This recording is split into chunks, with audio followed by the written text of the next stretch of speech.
right this second.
What is up, Spokane Ghost Talk Podcast listeners? I'm your ghost host with the most, Brian James. With me, as unfortunately always, rocking that SGC shirt, my second in command in the SGC, my funny-looking midget, Mr. Guthrie. No, see, I got the looks, guy. Oh, no. When you grow a beard like this in 2-3 months, then you got the look. Swear to God. Ghosting Paranormal GP. Hey, y'all. What's going down, Ghosting Paranormal? So, Guthrie. What'd I do? I got a couple of announcements. More announcements you're going to hit me with while we're live as opposed to before. Who'd have thought? Exactly. Now you can't bitch about it. I'm still going to. So, December 3rd, we have the Shannon House coming up. Right. December 5th, we have Connie's Cafe in Sandpoint, Idaho. We're aiming for the 8th of December to go out to Davenport. And we still have the Reardon lady that wants us to come out. We're scheduling a time with her. And I went ahead and did your job for you tonight. And okay. December 11th, we have Ray Bird. Oh, crap, you did do my job. I told you the guy wasn't reaching back to me. Come on now. Sarah McCraw says, hey, peeps. Well, hey, beautiful. If you ain't got a man, I'll sure sweep you off your feet. Jesus Christ, Brian. Hey, I'm allowed to talk to my wife a little sexual on my own podcast. Fuck off. I disagree. I can't talk like that to mine. You can't talk like that to yours. Sarah says, Carol Ann says hi and love y'all. We love you too, Carol Ann. So tonight, we have got a 2-for-1 show. And I've had the privilege of the past hour or so talking with Travelers Paranormal, and about the last half hour talking to Bad to the Bone Paranormal, which you would get to do this too if you'd show up on time. Dude, I was hanging out there the entire time. You didn't bring me in. I don't know what to tell you. I didn't even see you there. Yeah, she even commented Guthrie wants in too. Oh, it's because you're so short, dude. And I can't see you half the time. Or your old ass is just getting blind. You know, I would believe that. Anthony Pace, how you doing, buddy? So, one team is from Kentucky, and the other team is from Nashville, Tennessee. And these 4 people are just amazing as all hell. And I'm honestly tired of talking about them. I say we just bring them on. What do you say? I'm just here so I don't get fined. Oh, fair enough. I could use the money to find you to go buy equipment, though. You couldn't Sure afford you me. don't. Oh, baby, I can afford $10. All right, without further ado, Travelers Paranormal and Bad to the Bone Paranormal. Hey, hey there, everyone. Hello. Bad to the Bone Travelers. This is my second in command, Mr. Richard Guthrie. What's up? Hello, Mr. Richard Guthrie. Hey, what's going on? Hey. All right, so let's start with Bad to the Bone. First of all, I got to know, how the hell did you come up with such a badass name? Wow, we get asked this a lot. So I'm going to see if my team member remembers, because we came up with the name before she joined, and see if she remembers the story. Ooh, put on the spot. Her and a friend went to the Dollar General and were trying to get gloves and hats. And they ran across a hat that said "Bad to the Bone" on it, and they put it on the gloves too. So that's how she came up with the name "Bad to the Bone." Very nice. Simple. $5. Yet, see, we had a teammate when we first started, one of the 4 original founding fathers, that wanted to name our team. Now, don't laugh at the poor guy, people. Don't laugh at him. He's a little on the slow side, so of course But we have to encourage. he wanted to name the team Ghost Bumps. Inside of it, that's You don't even know what you're looking at. Stop. What's that? And I said, okay. Those Yeah, needless to say, I about fell out of my chair laughing and said, not in a million years. Now, when the SGC went down due to COVID, he quit the team and decided to create Ghost Bumps. Okay. And Failed miserably. he'll never admit it, but Stop. he said, I am going to wipe the floor with the SGC. Now, granted, he had one investigation that he didn't steal a client from us, and 68 followers, and 2 years later, he came crawling back to the SGC. Yeah, the name doesn't quite sound. No. So, Travelers Paranormal, Yes. how long have y'all been a team? So we've been a team officially under the name Travelers really just since January. We've been doing investigations since about 2018. Not too many.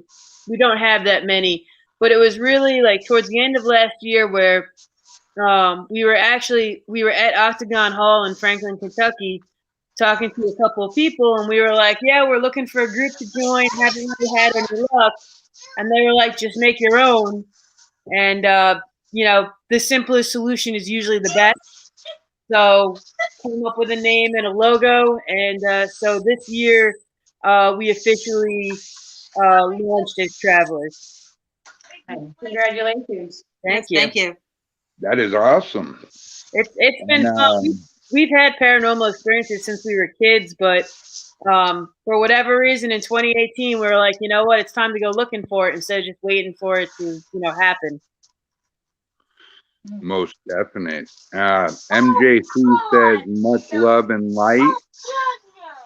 Much love and light to you. And hi, Ghosting Paranormal. I see you too. Hi, So, Bad to the Bone, how long have y'all been a team? I started Bad to the Bone in 2018. Christina's been on a team. We'll say about 2 to 3 years. but her first investigations were this year due to COVID and things like that. When I started my team for almost 5 years ago, I went through a few people that just were full of shit and fake. So Christina's the most loyal person I found thus far, and I'm not saying that just because we're partners, because she has. Yeah, you are. It's all right. Yeah,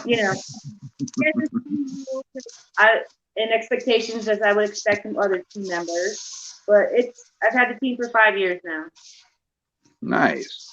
And I gotta say, Guthrie was my absolute best hire.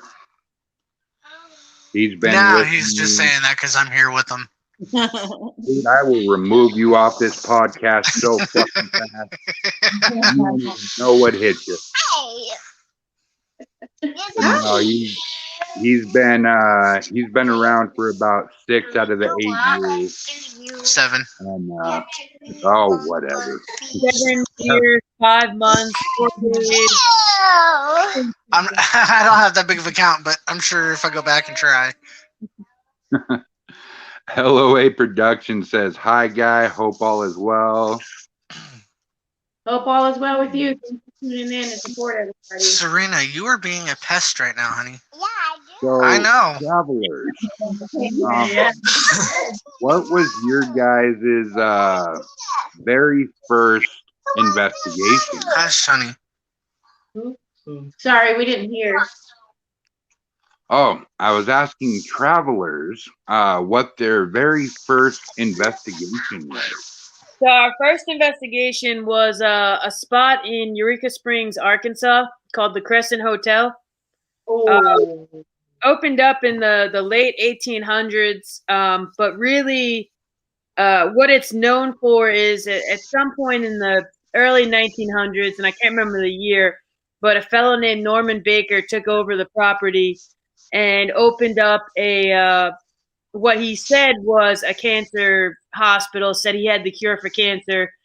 He was really just injecting local spring water and stuff into people and saying that he had the non-surgical cure for cancer. And he did it knowing he was a fraud. He didn't think that this was actually a homeopathic kind of cure. He didn't think that the herbs were actually going to help them. He knew he was a fraud doing it. So there's several different stories about that place, and he's just one part of the story, but a pretty large part. So when we went there, we stayed in an area of the hotel. Our room was in an area that when he had it was known as the pain ward.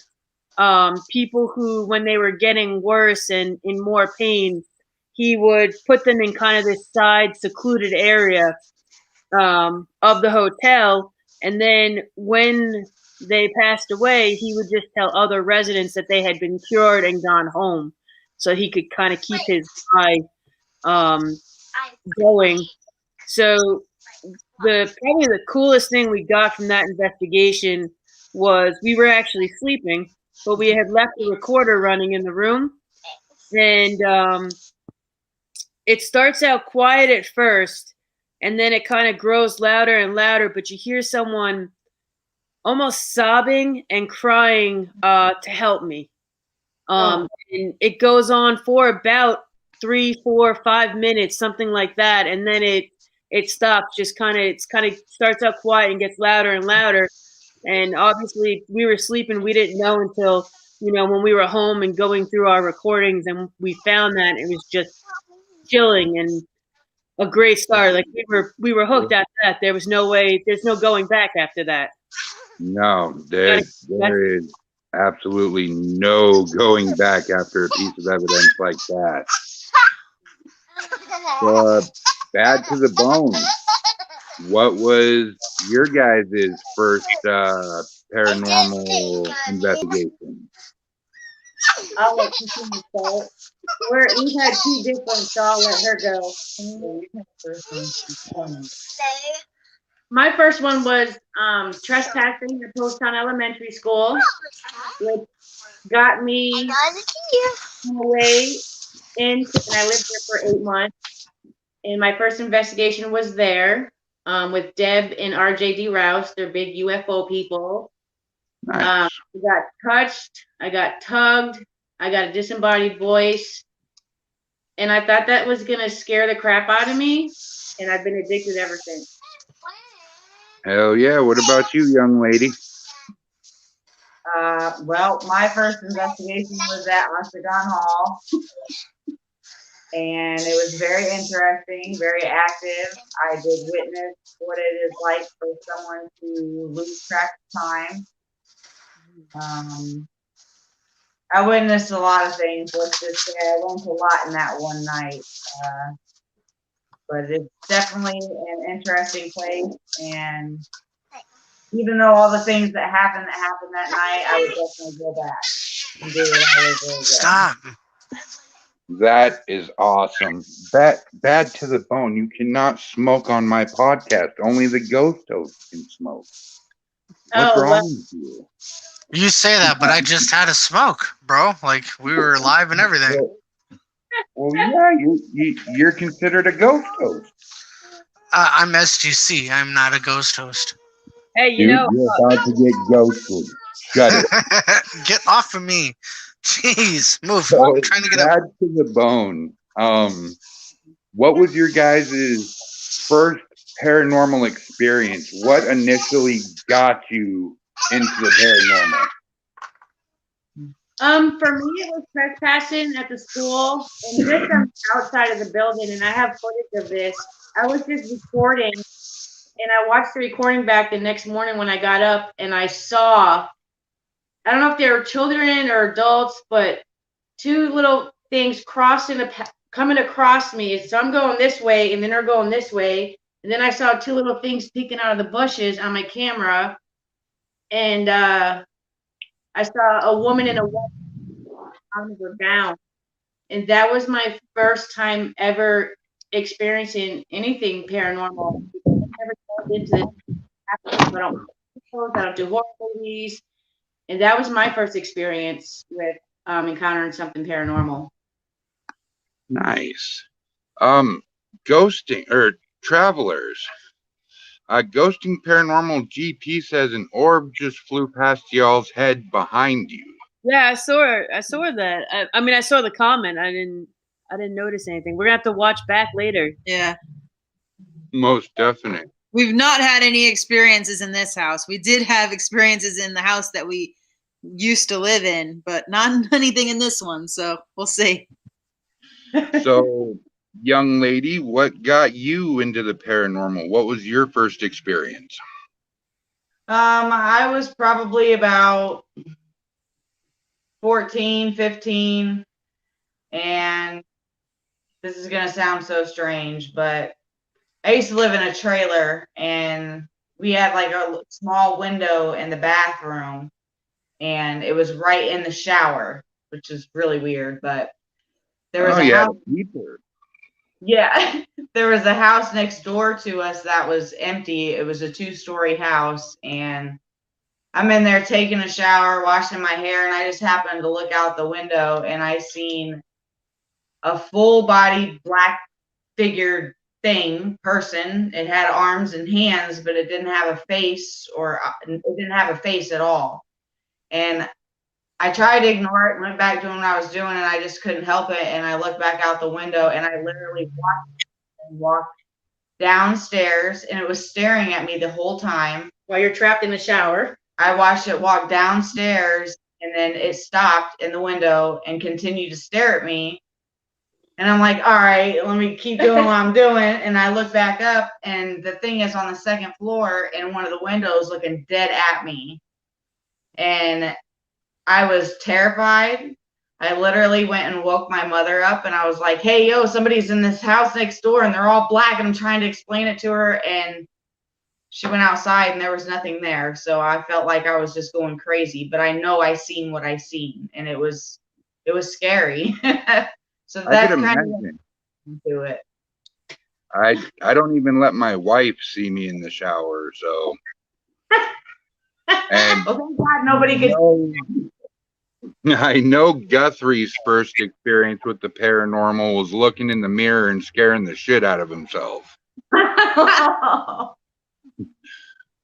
So, Travelers Paranormal. What was y'all's first brush with the paranormal? So, looking at paranormal broadly, very broadly, being twins, we've kind of got a connection between the two of us. And the first, I'll go with paranormal as being odd occurrences. We had to be like, You weren't 4 yet. yeah, we were like 3 years old, and Playing with bricks. yeah, as kids do. playing with bricks and large rocks and stuff as kids will do. And Megan was holding one, and I'm a dumb kid, so I told her to drop it, and she did, and she dropped it right on my hand, and she felt pain in her hand. So not paranormal as in dealing with ghosts and stuff, but we've kind of always had that connection to us, and I think that has helped us in investigations as well.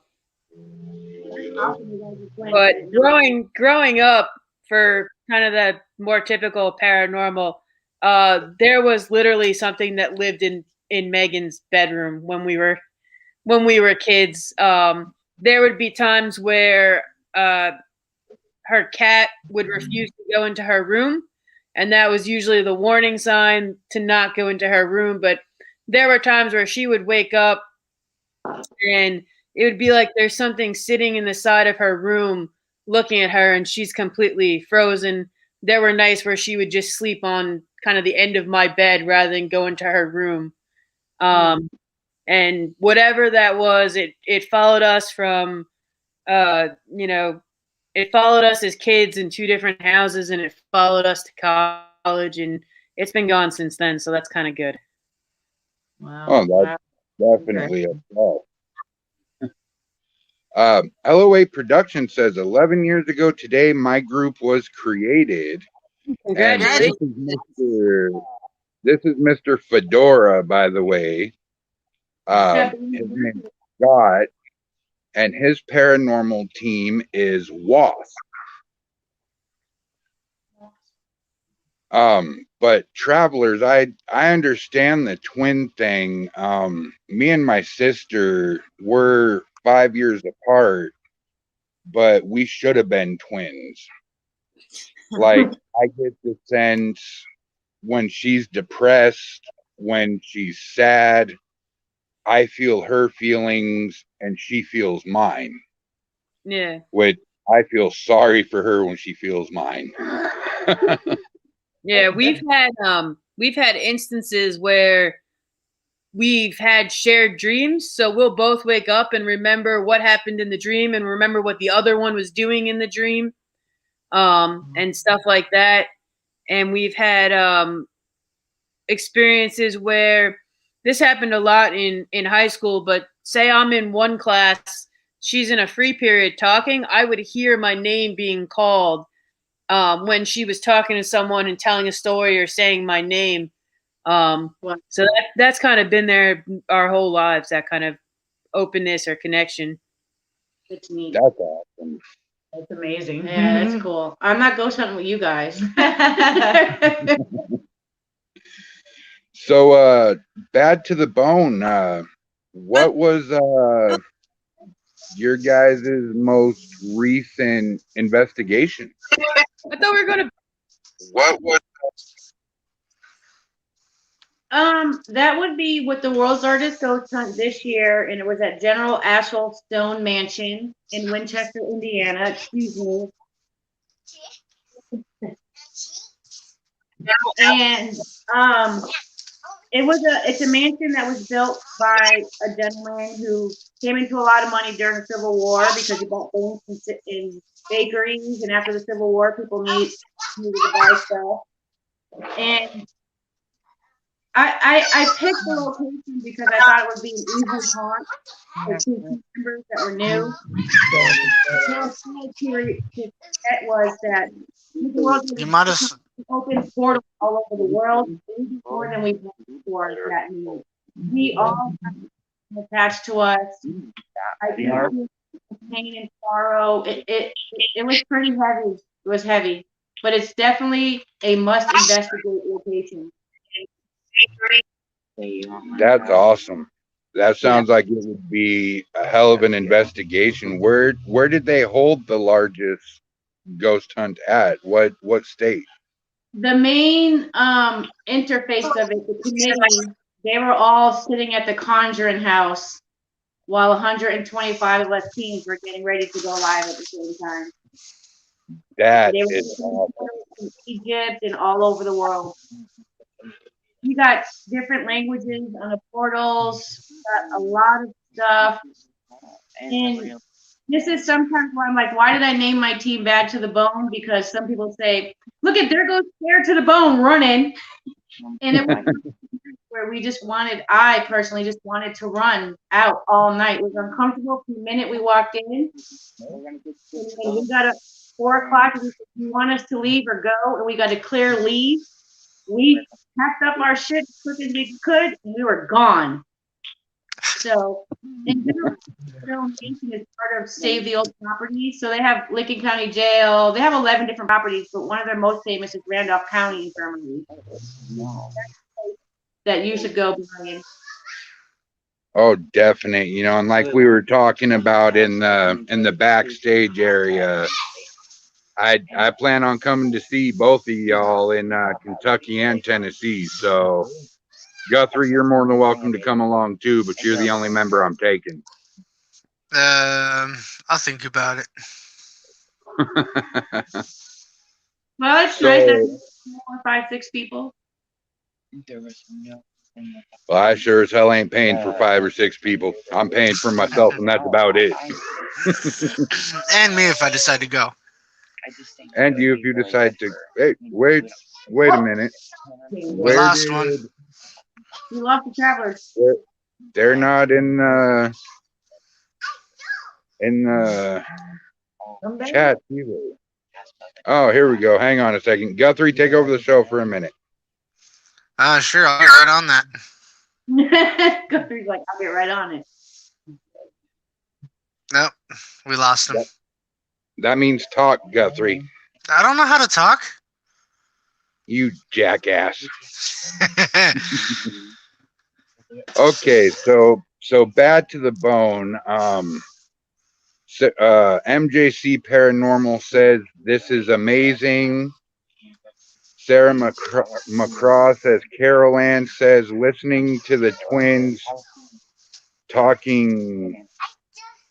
I can't read them. Oh my goodness, resonates a lot with me as a twin, and it's nice to hear that we're not the only ones.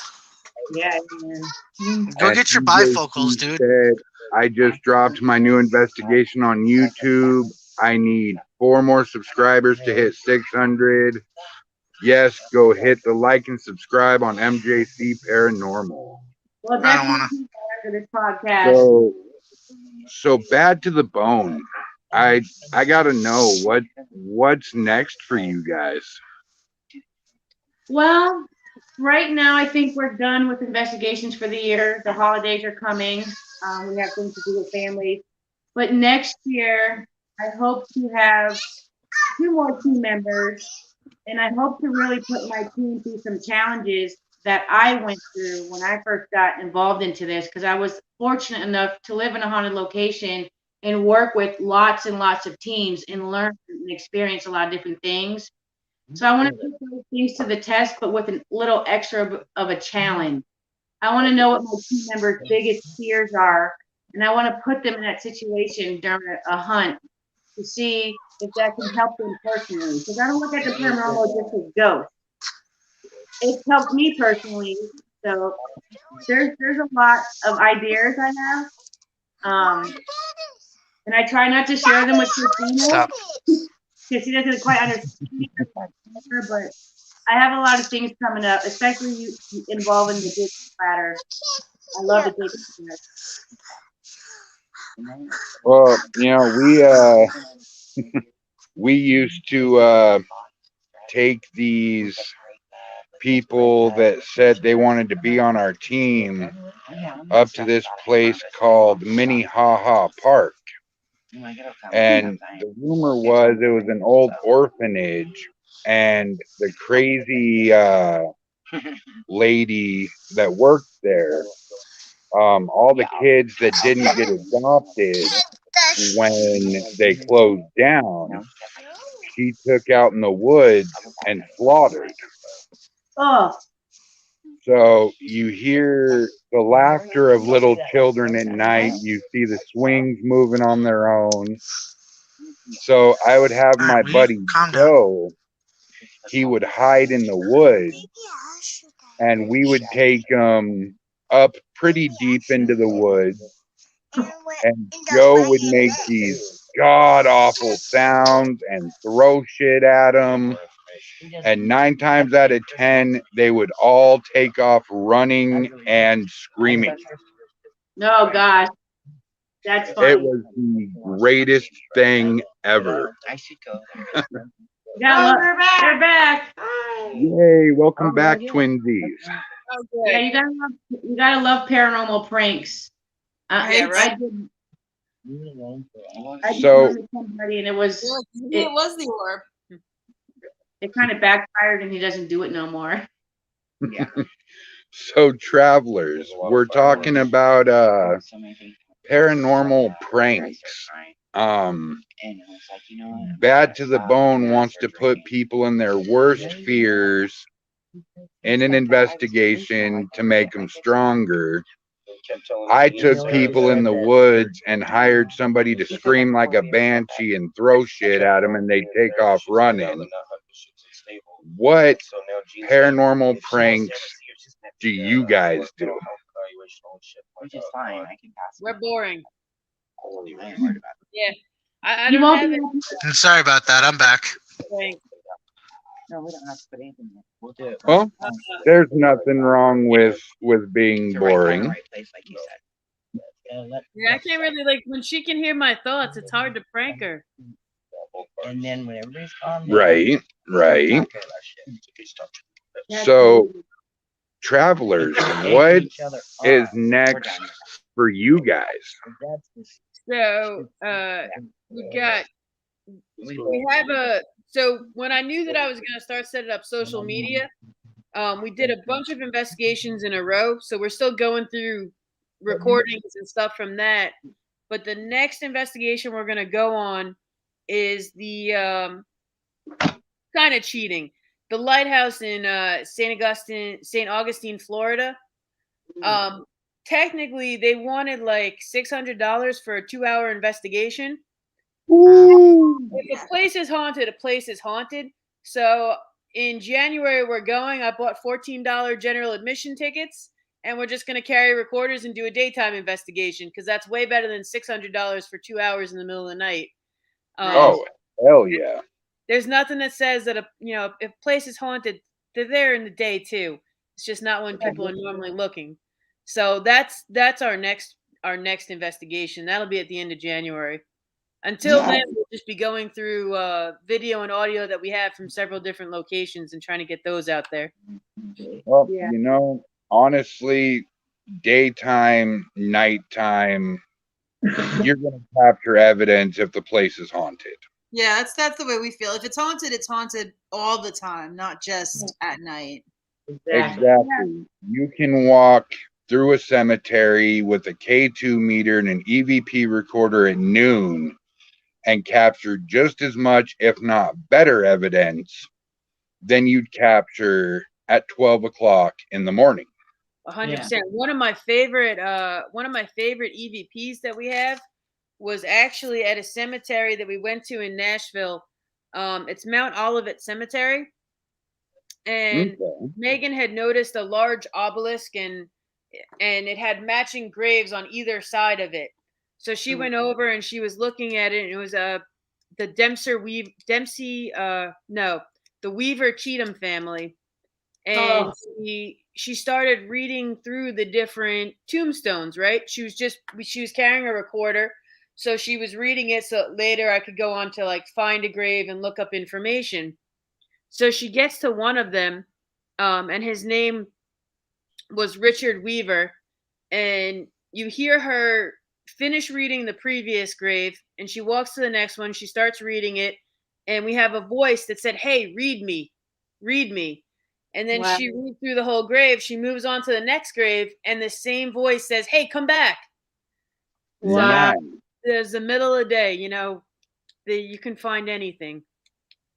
Yeah. I love that you say that, because not a lot of people in the paranormal field that I feel believe that. A lot of people think that it's just at night, but I don't agree with that either. I agree with you guys 100%. If it's haunted, it's haunted, whether it's day or night. And I agree with Christy, because when I lived at Post Town, I would go live during the day, and the shit I would get during the day was nothing compared to the night. It was way more.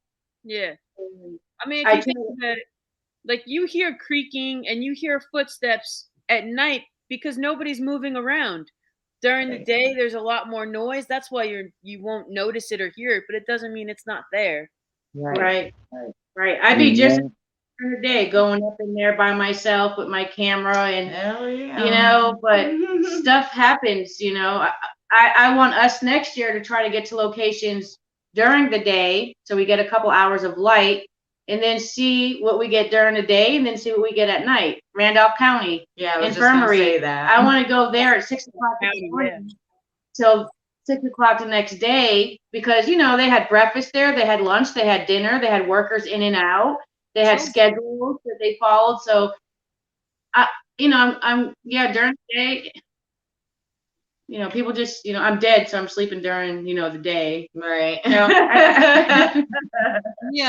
We went to another investigation at the Vale Mansion in Independence, Missouri. And we wanted to see where the house was before we were doing the investigation. So we had gone over it the day, and we were walking around the house just taking pictures, because at night we weren't going to be able to get outside pictures. And we started hearing all of this crashing from one of the basement rooms. And one of the stories is that there's an angry spirit in the basement.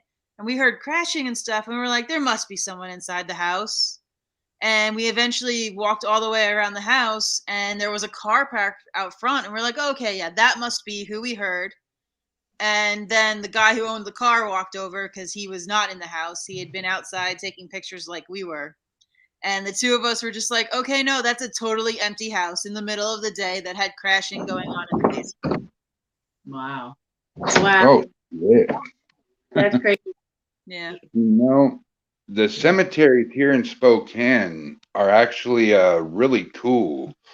In Greenwood, we have the woman who actually invented Father's Day. And I believe in Fairmont, and Guthrie, correct me if I'm wrong, it's either Fairmont or Riverside, we have Lincoln's Bodyguard. Oh, wow. And in Fairmont, we have a bunch of people that were on the Titanic. Wow. That's cool. We were just at Abraham Lincoln's son Robert's house while we were touring the East Coast. Nice. Movie in there. But I like what you guys said about, we're not going to pay $600 to go a 2-hour investigation. Mm-mm. We go to the museums here in Kentucky, and we pay our little donation. I'm still here. We walk around with our EVPs, and we take pictures and videos, and I ask questions, and that's a smart thing to do. Yeah. That's smart. We went to battlefields at Shiloh and Vicksburg. Just drove around, the path in Vicksburg with our S-Box running, and get out, walk around. It's just, it doesn't always have to be a big thing to be an investigation. It can be really simple. I just remember too, because Brian asked us what is up next for us, and I forgot. We're actually going to do our very first home investigation. It's not something that I want my team to do. It's an experience. We're not going to try to cleanse or clear out. That's not something we know how to do. That's not within the parameters. But we got that coming up next. And we've been to the house already, and it's pretty active. I can't say too much about it yet because it is a private house. But at one point, we were in the basement, and I got a disembodied voice that said, look for initials on the wood. So I told the owner of the house, and he took me to 3 separate locations where people carved their initials in wood. Oh wow. Nice. We're actually going to go next Sunday. And then hopefully that's it. We might go to Waverly on December 2nd. We're not sure yet, but this will be our first home investigation. But like I said, we're not there to cleanse, clean, remove anything from the home. We're just there to answer questions for the homeowners and see what we can get. Yeah, I kind of agree with Yeah. you. That's where we're at. We've been asked if that's something that we're interested in doing, but in my opinion, I got to make sure like expectations are for real. I can try and get you EVPs. I can try and get you some proof that there's something going on, and you're not crazy. But if you try and cleanse or do something and you don't know what you're doing, you can make it so much worse. You can bring something home to you. So that's kind of been it's not anything we've done yet. But I think if ever we would have to do the same thing you're doing and just say, look, let's meet the expectations. It's not like a TV show. I'm not going to be able to, there's other people that might be able to help you with that, but I can just get you kind of evidence or proof that you're not crazy. And we'd be interested in learning more about cleansing and stuff, but I still feel like that would be more for protection for ourselves. And if if we ever investigated someone's house and there was something that needed to be handled, we would definitely do our best to try to find them someone else who's qualified for it. But I would be concerned that if I misstepped in some way, you don't want to make it worse for them. And it's a lot of technical stuff because I used to go with Big Country Paranormal, and they're huge into residential. And there's just a lot of stuff that you can get sued for conjuring shit up. And that's something, even though I want my team to learn about everything from demonology to whatever, we're never going to do that. I never want to test that out. It's something I just don't want to do. The guy that we're doing it for, he just needs some closure on incident that happened there. Unfortunately, and I say this seriously, unfortunately, since I left Post Town, I see dead people like I see us now, and it's not comfortable. So I made the mistake of being out loud of what I saw, and that was correct. So I'm a little nervous about it, but I'm not there to cleanse nothing or ask anything to leave. That's the homeowner's job, or find somebody else. And you know what's funny is you can do that. There's a big thing to remembering that you have that power, to set the boundaries. The thing that I said we dealt with as children and followed us to college, the reason it's gone now, or the reason we haven't experienced it, is one day we were walking, and like I said, it was in Megan's room. It usually affected Megan. She started feeling like she was having an out-of-body experience. It was like she was in the woods seeing herself walking. And in her mind, she just knew that it was in the woods watching her, and she was seeing it. And she leaned back to me and she said, "Joe, it's in the woods. This is what's going on." And literally, I turned towards the woods where she said it was looking at her, and I said really, really sternly, which is going to sound silly, but really, really sternly, I said / yelled, "Leave my sister alone." And that's been it. And this was something that we've been dealing with in some versions since we were young children, like 5, 6 years old. And now we're, 20 years old. So 15 years into this. And apparently that was what we needed to do. Like you got to remember that you have that power. You're the living person. But like you said, it's the homeowner, you need to, and it doesn't mean it's always going to work, but you have that ability. Take that control of your space that you are living in too. Right. Yeah. What I literally saw was a person that was hurt there. I literally saw the whole thing going down, and it's not comfortable. So I think with Megan, she's the more vulnerable one. Am I correct? It's funny that you say that, because we were recently with somebody who is psychic, and we were talking, and she stopped and she pointed at Megan and said, "You are very closed," and that I'm closed off, but not as much as her. So I don't 100% know. I need to get some clarity on exactly, what that meant. But Megan, I just might have more defenses up now. Yeah. Even in most of our stories from when we were kids, when we talked to each other or had experiences with each other, most of the time it's like Joe is transmitting messages and I'm always receiving them. And so I don't know if at this point now I just kind of put up more defenses and more walls, and maybe at that point I just hadn't had them. And I gotta agree with you guys.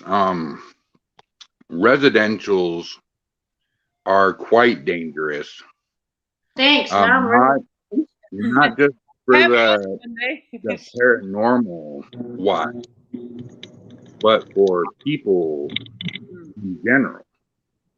You know, we consider ourselves residential experts. You know, we go in, we investigate, we capture the evidence, we bring it back. They want to clean house, we clean house. And we got about a 97% rate. But I will tell you now that there is not a single minute that we are in a residential where the homeowner or the renter is not right there with us. Yeah. Because something comes up missing, who gets the blame? Right.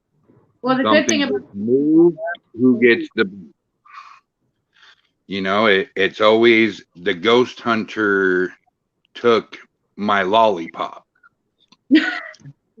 And that's something that we're upfront with our clients is, you know, hey, I'm going to let you know now, you know, one of you has to be with us through the entire investigation. So that way, if something comes up missing, we are not held responsible. That's smart. And yeah, that's what I told the homeowner, who's a friend of ours now. And the good thing is his house is totally empty.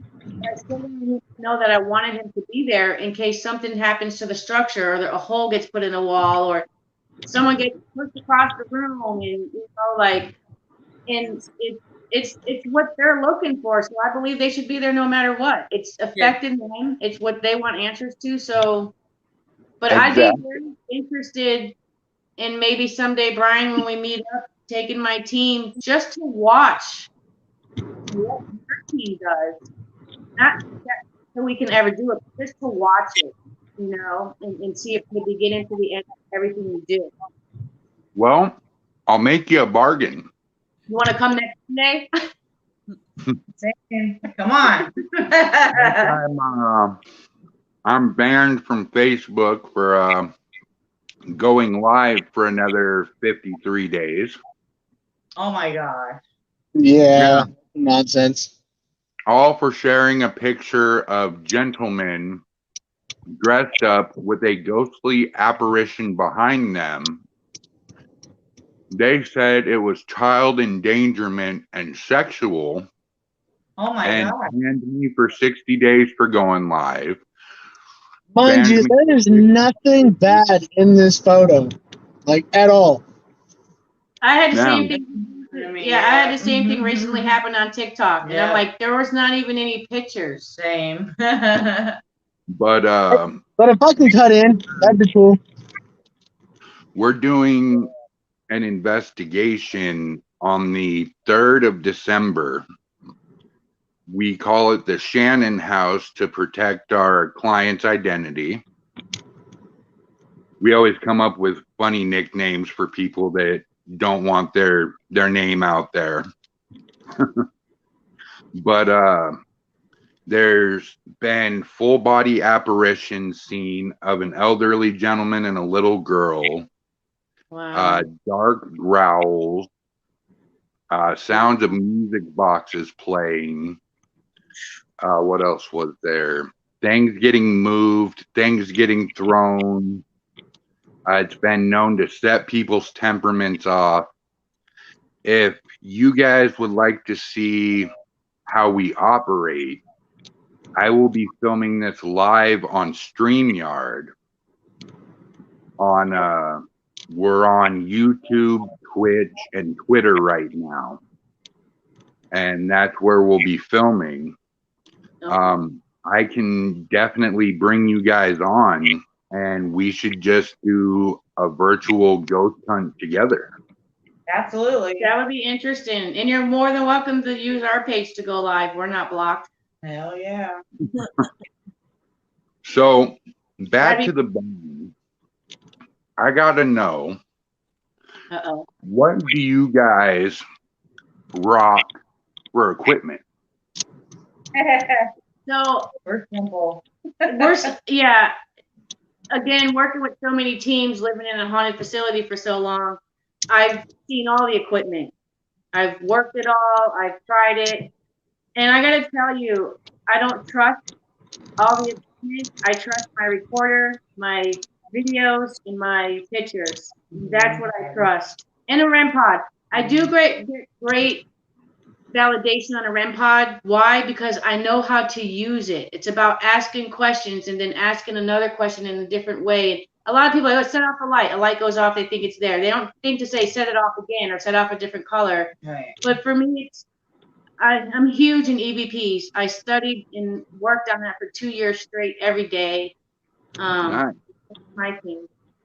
And the SLS, we're kind of liking the SLS because we're getting intelligent answers on those as well. And we love the portal. The portal is amazing. That's our thing. Yeah. What is the portal? So if you have an Android phone, you can download the app. It's called The Portal. And it's kind of like a spirit box. It's the same thing. They're backwards. And then when they speak forward, you got that intelligent answer. I get more answers off of that than I do a spirit box. Absolutely. More than the SB7. More than when I do centralization with the SB7. The portal's amazing. It's amazing. You should really. How much do you pay for that? Nothing. Free. And we used it during the world's largest ghost hunt, and I can't tell you how many inboxes we got about what was that? Where did we get that? That was amazing. So it's called and it's only on Androids. Oh, good thing I got an Android. And there's another one, detector, and it spits out like an obelisk, but it also has bars that you can play with the spirits to say, if you're with me, bring them bars all the way to the top. Now make them all the way red. And if you want to speak to me, speak to this device. When we were at General Axel Stone Mansion, we were on the tour with the caretaker. And, when you live in a building for so long or you work at a haunted building, those spirits get used to you. So, and I know that personally too. So we're with the tour guide. And what did it kept telling me, the ghost detector? It kept telling me something like step away. Every time I got too close to 10. Too close at one Too point. close. Step back, move away. So I tried it again, and I stood next to him, and we got moved back with angry bars. So that's a really good thing that we did. We found it to be very valuable. And what was it called one more time? It's called Ghost Detector.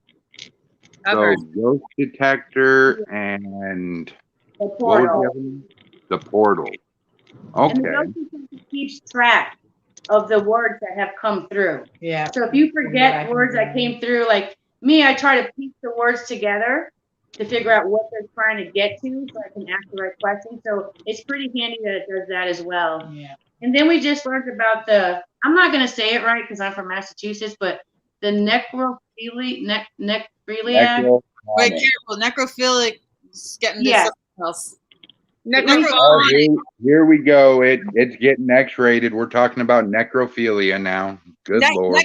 Necrophonics, probably. Something like that. We tried it when we were out doing some urban exploration, and that was really interesting. We have to work with it a little bit more, but other than that, I'm not about to go spend my money, hundreds of thousands of dollars on devices. I go to Home Depot and get motion detectors. Cat ball, trigger items. Yeah, cat balls. We used the cat balls, and we were using them at the Lotes house, and we had them set up in 2 different areas, and we really didn't take it seriously, until we could get it to respond with the different cat ball on commands, just because it could just be some weird atmosphere thing that was setting it off. Right, like some of the cat balls you gotta bounce to make them go off. Yeah. So we set them. You drunk, dude? Make it go off without bouncing it. But if you want to pick it up and throw it across the room, go ahead. We're going to be scared to the bone and running. So last night, this morning, I was bored off my ass. I couldn't sleep. I was freshly out of the hospital. Oh, I was higher than hell on pain meds and energy drinks. And so I start this podcast, just, hey, who wants to talk? Come hop on the podcast. Well, I get a couple of my usuals, and then Ghosting Paranormal GP hops on.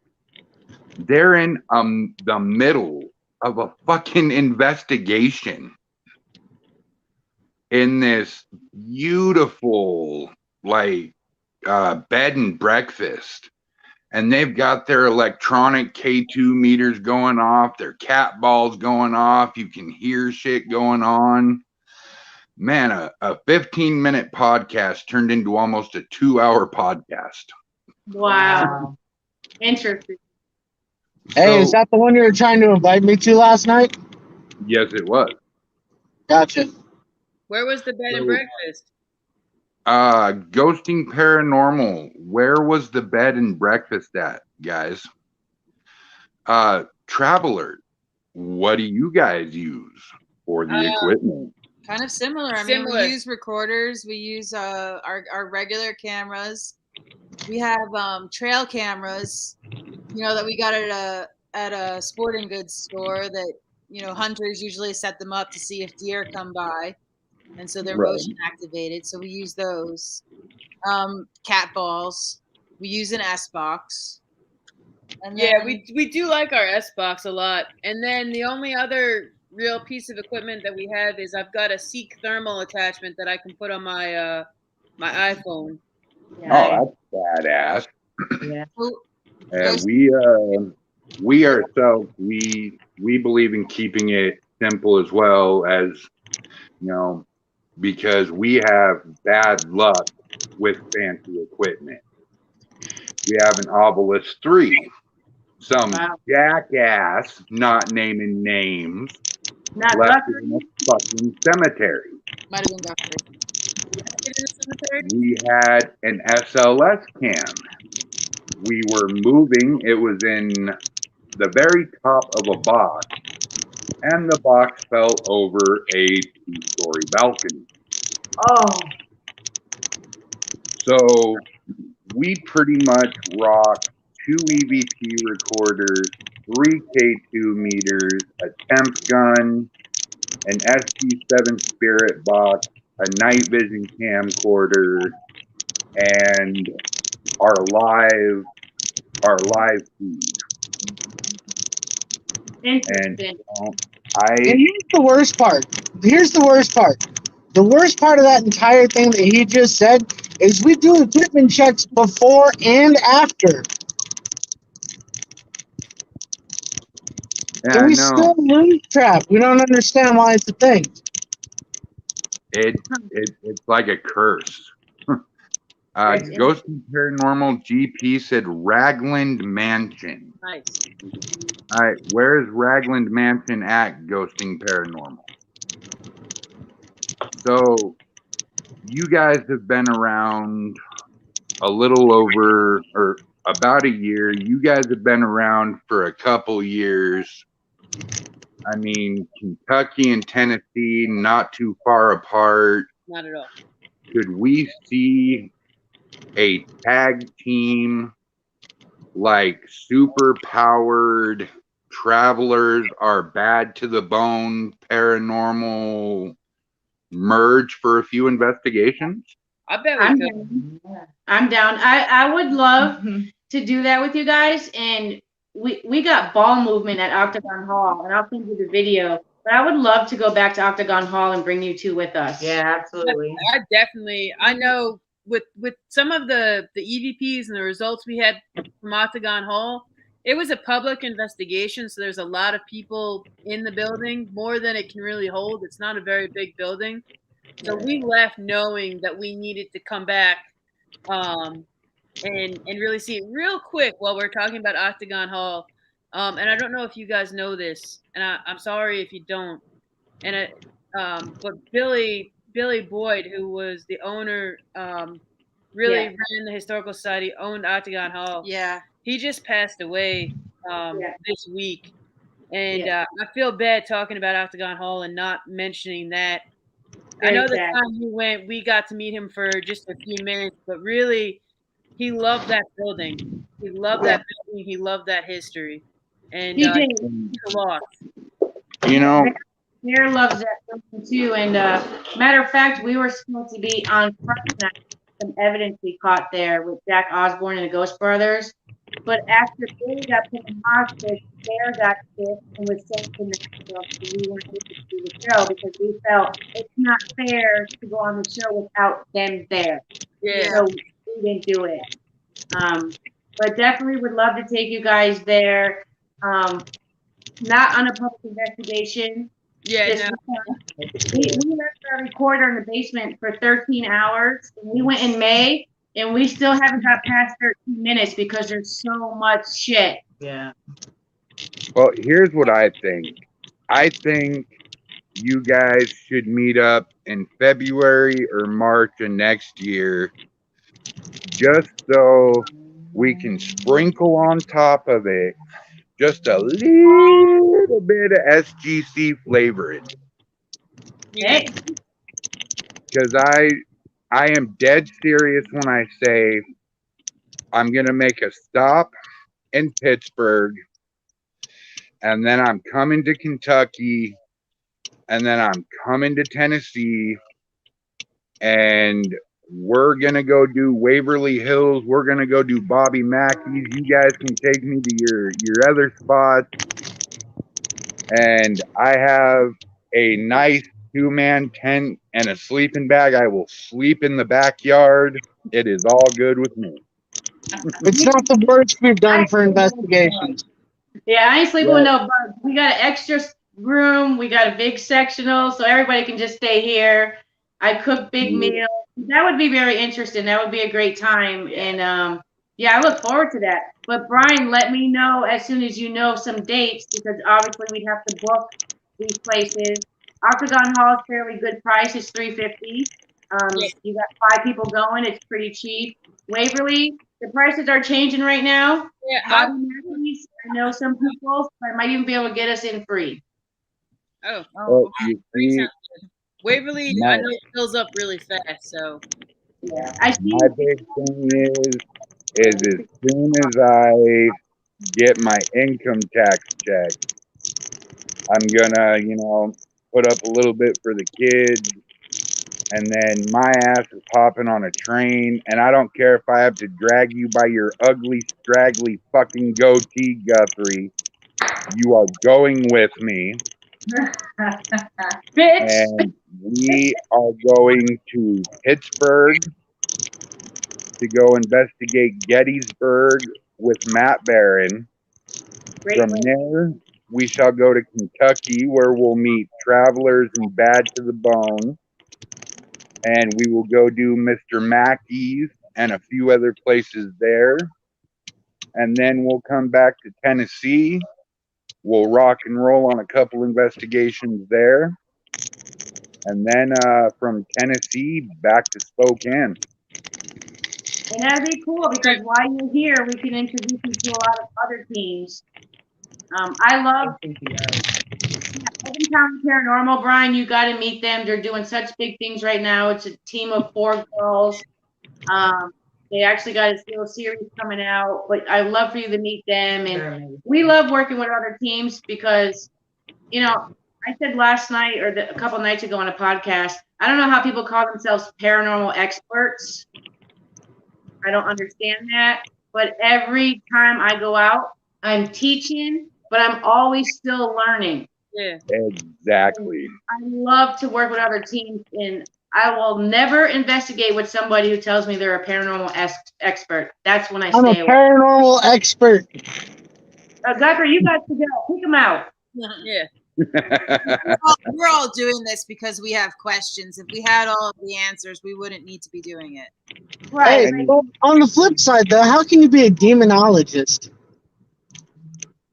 Bear and Billy, I think Billy dabbled a little bit, but Bear from Octagon Hall is a huge demonologist.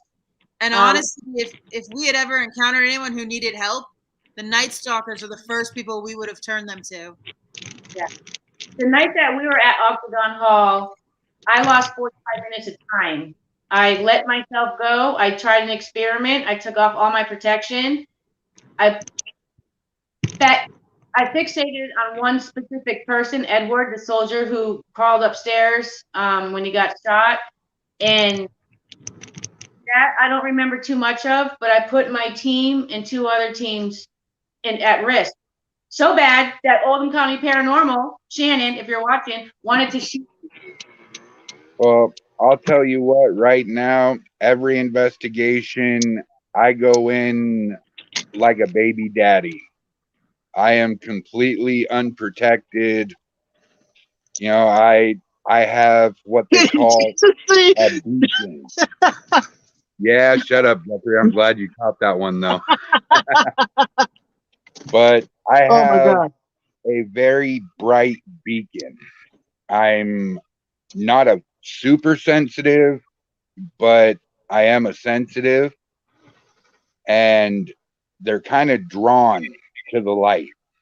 Right. Especially if I have Guthrie to throw under the bus, I'll get all sorts of action.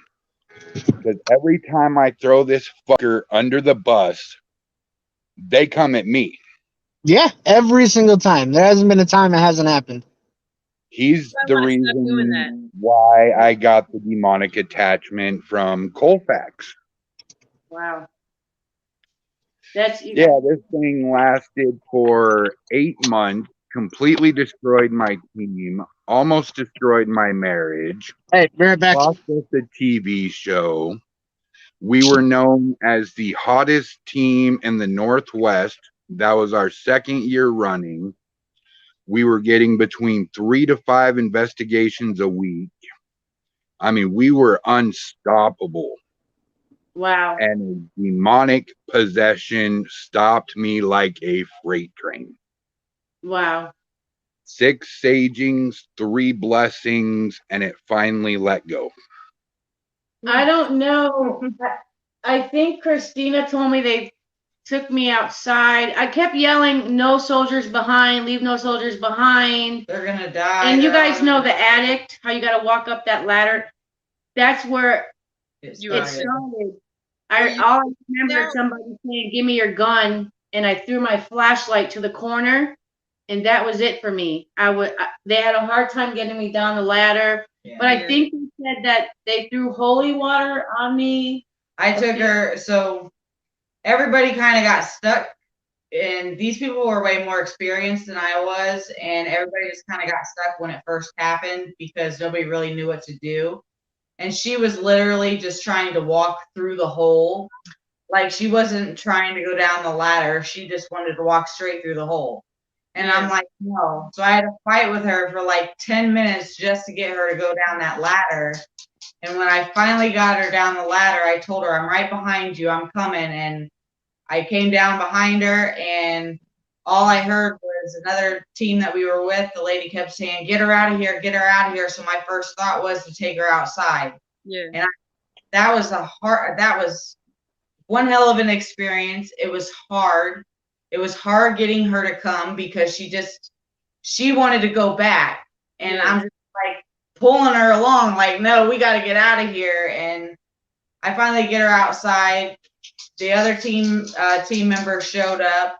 One started saging her. The other one threw holy water on her behind her. She got a little pissed about that. I did. Oh, I don't remember. We sat out there for a minute. I think she did it maybe twice. Saged her. We took her back in the house, in the dining area, and it started all over again. Yeah, we took I don't want to be out of term or be unpolitically incorrect, but we took an African American friend with us, and he was protected all night long there. And apparently, I tried to fight him. Mm-hmm. I said things like, "You don't belong here, get out." I stood up at the Confederate flag and saluted it, and I'm Puerto Rican. I had the wrong flag. I want my team too to also learn about demonology. Not to practice it, but just in case, because we were with another team that's got 8 years experience, and they had no clue what the fuck to do because it was their first time having that happen too. Yeah, So- you need to know enough to protect yourself. You know? Right. Well, what I did was I tried a Jack Osborne theory that he did at Bobby Mackey's. And I told God I'm going to let go. And I took off my rosary. And I did it in front of all of them. And kind of was like, they're all kind of busy. And someone said, what are you doing? I said, I'm taking off my rosary. Oh, okay. And I just, that's it. That's. I sat there and I was like, because I was paying attention to her. And I'm like, should I take mine off too? And then I'm like, no way, that's not happening. Yeah. And I'm glad I did. But you know, I think it was something good and bad that I did, because it also taught my team member and other people what to do, what could happen if you stop protecting yourself. So definitely interested in seeing Brian and doing some work with Brian one day. Yeah, I showed my team what it was like to be a cocky asshat that thought he was untouchable. I taught them, don't do that or you're going to get a demonic attachment, you dumbasses. Yeah. And I'll tell you what, I've never come at another spirit quite the same way. I don't think I've never really challenged a spirit anymore. Yeah. I don't really talk bad about them anymore because I went in there guns a-blazing. You know, you're nothing more than a piece of garbage. You know, I eat pieces of shit like you for breakfast. So we're gonna put. You didn't say quite that, but so we're gonna put duct tape on Brian's mouth, y'all, when we go with him. I mean, I provoked too, but nothing like Brian. When we were at General Asheville Stone Mansion for the world's largest ghost hunt. The story in the myth in the town is that the general's wife Lydia, her brother lived there, which was true. But the story has it that her husband, General Stone, and her brother were sleeping together. So I tried to pull all night long. Were you sleeping with this man? The town wants to know now, blah, blah. And I don't care if you're gay, but let's put the rumor to rest. And it just went to shit from there because I forgot about all the portals that were opened. Oh, no. We were at a, well, you tell the story. We were at a location in Hartford, Indiana. They refer to it as the mysterious Monroe House. It was featured on Paranormal Lockdown as the Demon House. And so one of the families that lived there, the two parents were incredibly abusive towards each other. And they were going through a public messy divorce. They each accused the other of cheating. They each accused the other of abuse. And then they would get back together and then they would go through that whole cycle again, right? Wow. And so we were sitting in one of the rooms with a few other investigators, and one of the women, she's trying to really connect to a female spirit, and she's being very sympathetic and asking, she was connecting to the man. She was like, "Did you beat your wife?" And she was being sympathetic to the wife and stuff like that, and talking to the man. Did you beat your wife? Did you do this? You're not allowed to do this, or whatever. And just me knowing the history that the both of them were mutually abusive, I decided to be like, "Did your wife beat you?" And we got an EVP that was like, "Bitch." To answer your guys' questions, Raglan Mansion is in Petersburg, Virginia. Yeah. Okay. Definitely be looking that up. So amazing. So March, maybe April, Kentucky, Tennessee, couple week adventure. Tell me what's in store if everything lines up perfectly for the big guy. I have some ideas. Oh, what you got?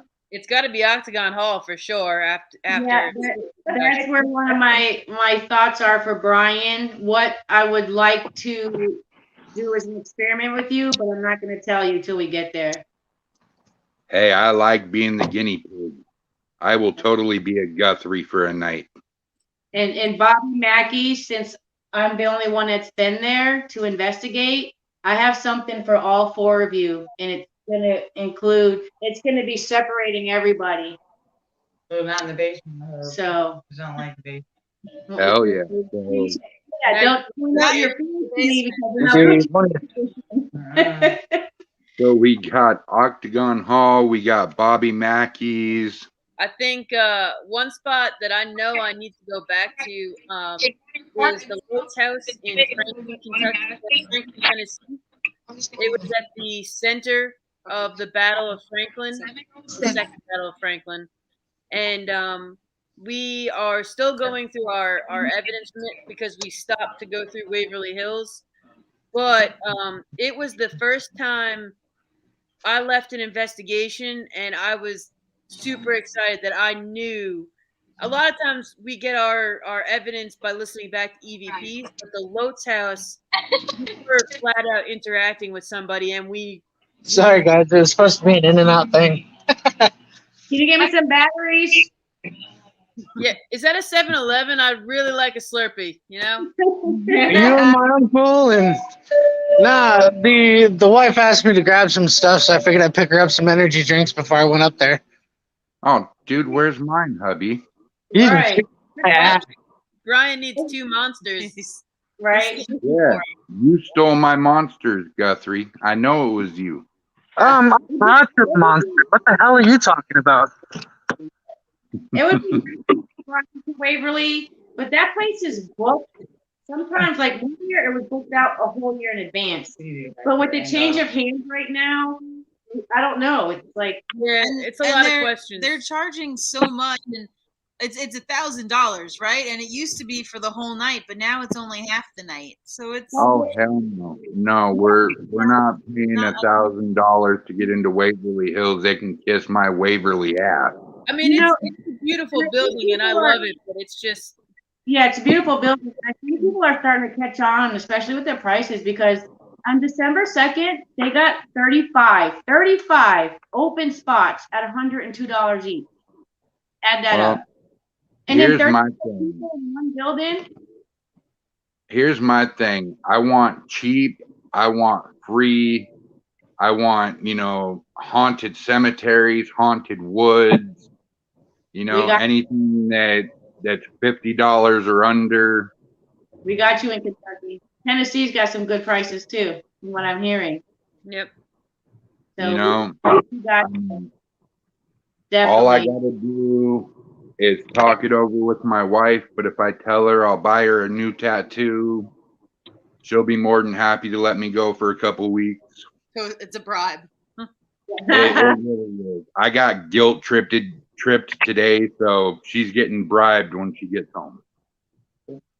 Well, it would be great. It would be actually like, I watch your podcast and I watch your stuff, and for me it would almost be like investigating with a star. Like I'm like getting so excited to know that you're coming. Dude, I'm nowhere near a star, but thank you. Yeah, I admire your work. I admire everything that you do.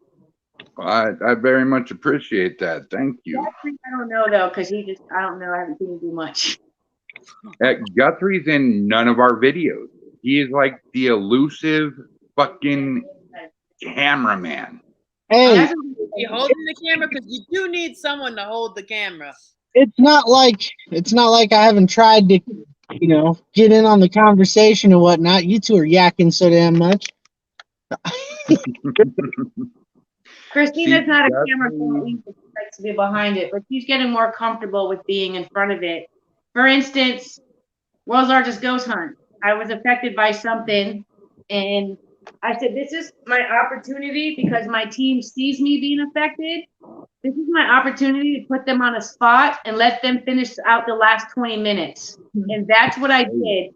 And they did amazing. Amazing. So all that nervousness, all that I can't do this, I'm not doing it right, I had to just. And then when she watched the video back, you see the smile, If I let my team do that, one of them would be picking their nose, the other one would be scratching their balls, and the other one would be picking their ass. Well, here's the funny thing. one of the mini REM pods went off as I was leaving. So I'm just kidding, guys. I love you, team. No, I'm not. So at least none of my new members would. My old members, yeah. Yeah, Anyway. You gotta have high expectations for team members. I do. I make them write autobiographies. I want to know about your life because the paranormal is not for me just about finding out life after death. It's about conquering my own fears within myself. You know, so for instance, I know Christine is afraid of the dark. So there's going to come that one time where she's going to have that courage to go sit in the dark without a flashlight. Bobby Mackey's. Maybe not. That's first saw her shadow person. The past 3 people that I've hired, I've asked them a series of 5 questions. And if they answer all 5 questions right, then they come to the office, aka my apartment, and they mingle with most of our team. Yep. And if they get along good and, you know, we form a friendship that day, and my head, my heart, and my gut align on this person, then we got ourselves a good team member. Yeah. And here's the thing on that, okay? There's a reason. There's a reason Guthrie is not allowed to be there during interviews for other potential investigators. Because I'll pick you apart. If I don't like you, you're gonna know. If I don't think you're gonna fit, you're gonna know. That's why Brian now makes executive decisions on who gets to come onto the team and who doesn't. Dude, you've been out of the team for 2 years. What are you talking about? I made 2 executive decisions and they tried to take over my spot in the company. Oh, you know what that's like. We know what I made an executive decision with you and you worked out. So I'm 3 for 5. Fuck you. Entire crew allowed me in. It wasn't just you. I'm the same way. I'm like, if we get a team, and I only want 4 people, and you guys decide to outvote me as the team lead, that's fine. I'm the team founder, but you can outvote me as the team lead. Go ahead and do it. But nobody wants my job. Nobody wants the lead investigator. I always wonder, am I doing right? Am I doing them justice? Am I doing justice? Am I doing justice for those who passed away? And it takes your focus off of your main goal a little bit, but it also teaches you how to multitask and listen and observe, you know? So it's hard being a team lead. Sometimes I'm just like, dude, I shit you not. I have a team of 14. Wow. I have my 4 or 5 weekend warriors. I have my couple part-timers. I have my 2 senior investigators. I have my clairvoyant. I have my medium. And I have my medium in training. Wow. And medium in training. Yeah, we won't go there. See, I thought about bringing a medium on a team, but I'm still extremely, extremely skeptical about mediums. Even though I see dead people, I don't share it with people. She sees what I go through, but I'm very skeptic. I had, at my very first Paracon, somebody come up to me. He was a medium. I'm not going to mention his name because I think everybody might know him. And he said, "Do you have a complex?" And I said, "Who the fuck are you?" And he told me who he was. He said, "Can I talk to you outside?" And he started talking about my grandmother. And he said, "Her name starts with an A. I can't pronounce it. I said, that's my abuelita. That's how we say grandmother in Spanish." And then I kind of looked at him like, "You must have just been on my Facebook page because it was around the time she died. And it says, 'I miss you so much, abuelita.'" And I had a picture of her on there. So that really took my belief in mediums to 0. And then I studied the Barnum effect. and it really brought it even lower. So, but if any of my team members ever believed in him or found somebody, I wouldn't discourage them. But for me, it's like, how do you know if they're real or not? How do you know? Well, I mean, the medium we have right now, Kimberly, we were at the Roxy Event Center, which is a old Masonic temple built in 1931. Oh, shit. And she came in contact with a guy behind the bar upstairs. Grab back. And instantly knew his name, how tall he was. And then we have our clairvoyant, who the first time I met her, the first time she came walking up, I knew right then and there. I could tell by the positive energy. I could tell just by the way she carried herself that she was a part of my team. I just feel like we were meant to cross paths, and her ability to be able to read people, tell people how they feel, get spirits off of you, detect where the most haunted spot is. I mean, she is phenomenal. I think if my team ever wanted a medium to come along, I would make sure they did not know where we were going. I would not post it anywhere. That'd be my, second chance at trying it. But I also thought mediums were supposed to help you. Like paranormal, we don't charge people to go investigate their homes. We're not charging this guy. He's in need of help, and that's what we're there for. But I've reached out to mediums to help me with the issues of seeing dead people and them talking to me, and everybody wants to charge me these astronomical fees to take these classes to learn how to deal with it. And I'm just kind of like, so even more skeptical. See, I'll give you a free lesson.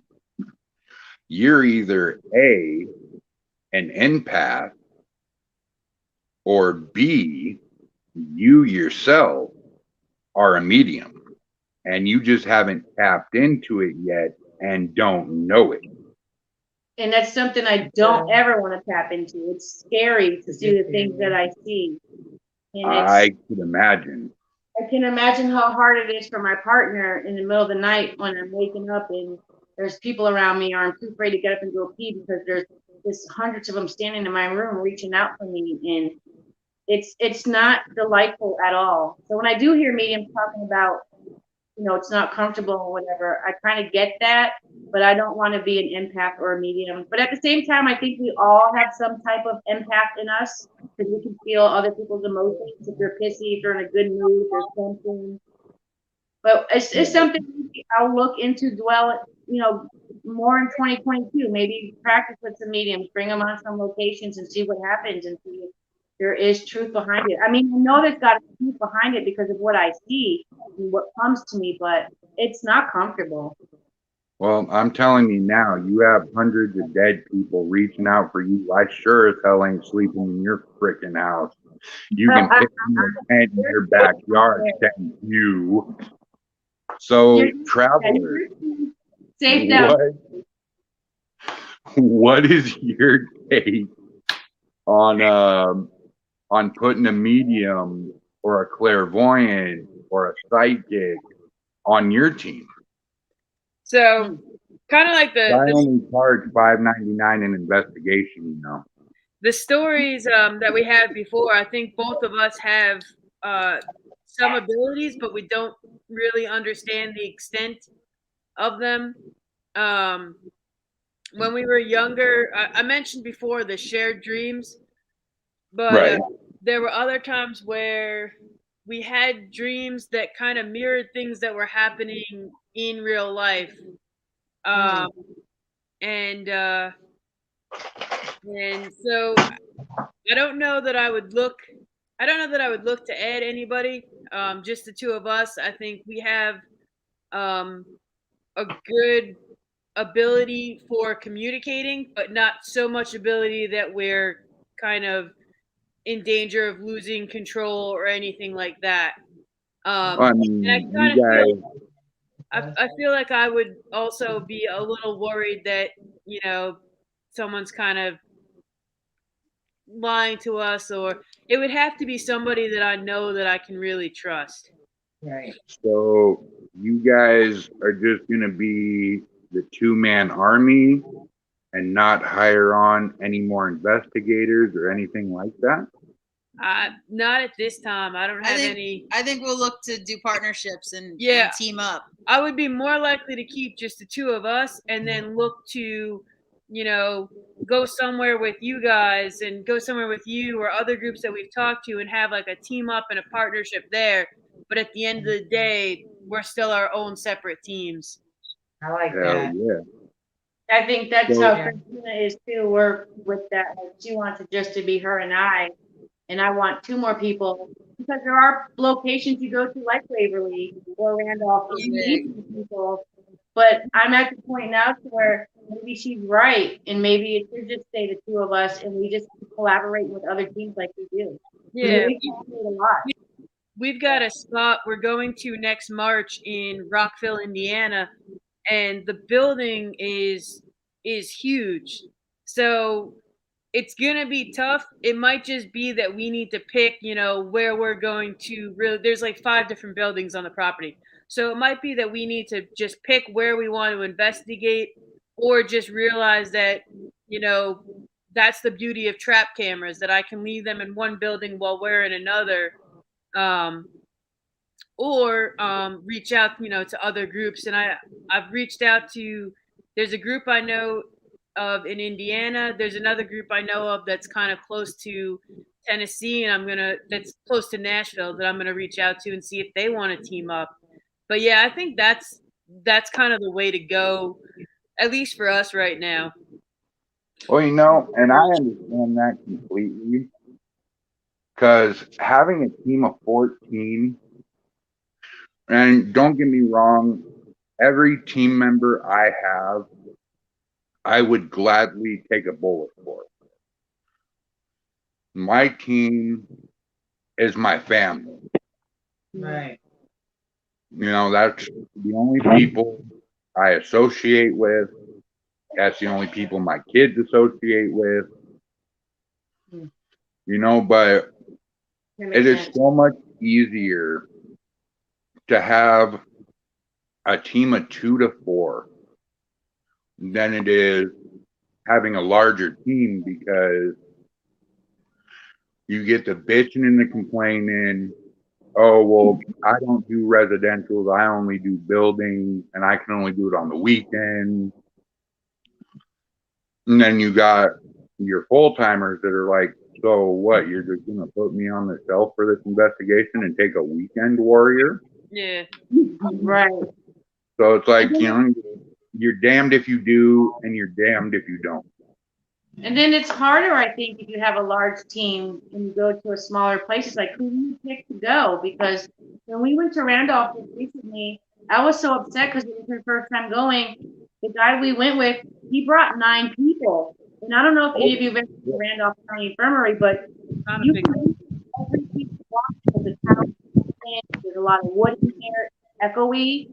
And we didn't even go through our evidence because we know everything's contaminated. We're in one room talking to a little girl raped. We started getting some REM pod activity. And then all of a sudden, people hear it on the other side of the hallway, and they just walk right in the middle and start talking to us. And we're like, what the fuck? You know? Like, we were so upset. And I think, you know, that could be a problem too sometimes with a big team. Who do you pick to go? Who do you not pick to go? And then whose feelings do you hurt? Who do you not hurt? Hard to find. Exactly. Good luck with that, Brian. Yeah, I feel like that's when a hobby is gonna start feeling more like a job. You know. Yeah. But I don't mean a hobby as in it's not important, but it's something that I love. I don't want it to be my work. I don't want it to be something that I feel like I have to do. I'm doing it because I want to do it. Right. But I think with a larger team like that, it's gonna start being more like work. It really does add. Video, and you're like, it'd be nice to split this up with someone else too, but Yeah. You know, at That's some the point part in time, of the evidence. it really does feel like a 12-hour day dead end job. Yeah. You know, you're doing the networking, you're setting up podcasts, you're doing the events, you're finding investigations, you Yeah. know, you're doing consultations, you're leading your team, you're coming home, you're going over evidence. Yep. You know, you're presenting the evidence. I'm not going to lie, and I'll say it on camera straight. I've almost lost my family twice because of the paranormal team. Yeah. Because I throw all of myself into it. Like I will work 12, 14 hours a day, you know, trying to make sure we have everything covered. Yeah. But as a lead investigator and the president of your group, that is what you're entitled to do. Yeah. That is your responsibility. It's hard because we have these conversations often where she feels like I'm putting too much time into it. Like, you know, for the podcast, I'll make a flyer. If you know, if they don't make a flyer, I'll push it out. I'll promote it. And she's like, becomes an all day. yeah, she's like, it's an all day thing. And I'm like, well, it's hard to do that and not take all day. But at the time, she's learning to help me market, go through evidence, go through videos. Right now, she's learning how to timestamp EVPs. So she'll go listen to them. If she hears something, she'll write down the time. I won't look at that paper. I'll go back, I'll listen to it, and I'll write down the time I heard something, and then we'll compare notes. So it is hard, and I do understand, you know, where she comes from sometimes with all your time is on this. But there's been so much going on lately, so many podcasts, you know, and all these stuff we've been doing. It can cause a rift with your family. I know a very good investigator, Steve Dunn. He's an amazing man, and he's done for a little while right now because his wife said it's either that or hit the road, Jack. You know. So and you see, with me, I decided to do what I call Podvember, and I do a podcast every day from the 1st to the 30th of November. Wow. And I will admit I've missed about 7 or 8 of them, but you know, you have to promote that. Yeah. And you have to create the event, you have to set up the StreamYard, you have to make sure it runs right, you have to make sure you're posting in all the right groups and all the right platforms, and what should take an hour ends up taking 5 to 6 hours, and then your podcast is in 2 hours. Yep. And you know that's an hour and a half to 3 hours. Right. And your wife's sitting here just looking at you like, are you retarded or are you going to come spend time with me? Yeah. But I get. But it's, you know, it'll get easier. I keep telling Christina, it'll get easier. The more you learn, the more you'll be able to help me out, and it'll get easier. And you know, we have a podcast with you today. Our last one is on the 28th with Through the Lens, and then we're done for the year. You know, I promise we're done. If we don't go to Waverly, we're done. You have all my time, all my dedication, and in January we'll start setting up investigations for next year. yeah, that's what I told my wife after Podvember. It's 2 podcasts a week, at the maximum 2 investigations a week, and a lot more time with the family. So, travelers, I want to know what your take is and what it means to you when I say the word para-unity. Egregore? Egregore? Is that what you said? Para-unity. Oh, para-unity. Got you. Or AKA paranormal unity.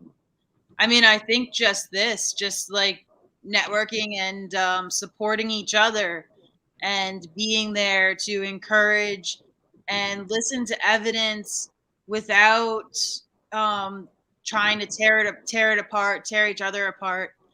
This coming out of this podcast, you know, we all never talk to each other, and we're already trying to figure out ways to support each other and help each other get to locations that are cool and that we can all learn from. Like, I think that Para Unity has to be keeping a positive focus on what we're trying to learn and keeping our eyes on the prize, basically, of learning. And that doesn't mean that you're always yesing someone. You know, if something's not real, if evidence isn't real, it doesn't seem legit, letting the other person know that, but letting them know that in a respectful way. You know what I mean? Like we talked about provoking before. You wouldn't come into a location and provoke and be rude to the spirits that are there. Why then go and do that to another human? And when we're doing so much, you know, so much of it is online, it's so easy to just kind of lose track of the fact that, you know, you're looking at a picture or you're hearing a recording, you know, that's someone else's work that they've put time and effort into. So I think being a good critic, so not being critical to tear them down, like Megan said, but saying, you know what, or sometimes that's just dust and a bug. You know what I mean? And saying, you know, good try.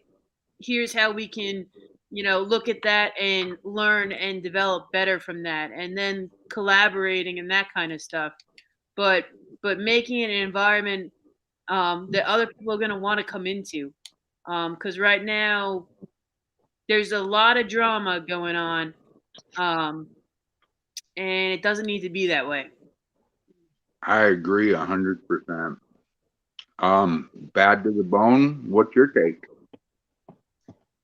To me, parents see pretty much what they said. I'll give you an example. We have a Facebook group page, and we have rules on our page. And a lot of other teams I see are getting upset because if I can't go live on your page, what makes you think I'm going to let you do it on my page? That's a sign of Para Unity. You know, it's so hard to answer that because I've worked with so many teams and I've seen the bullshit and I've seen the lies and I've seen the drama that for me, Para Unity just is be truthful, be honest, be respectful.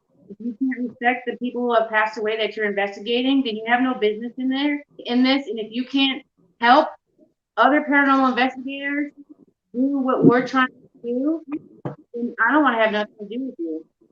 Nothing. I mean, Para Unity, it's like family. You have to stay close. You have to be together. You have to help each other. I'm the first one that will go out and, oh, Angelina, will you share my posts all over? Absolutely. Why? Because you've done it for me. You know? Hell yeah. For me, what I'll do for you. And I think Christina had a question prior to this. Oh, go ahead, Christina. No, I don't. Okay. Well, paranormal unity to me is where every ghost hunter, you know, well, not ghost hunter, sorry, paranormal investigators. It used to be called ghost hunters.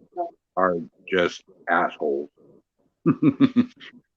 But where every paranormal investigator can stand side by side, whether it's cyber, whether it's in person, you know, whatever, but we all work as one instead of tearing each other down.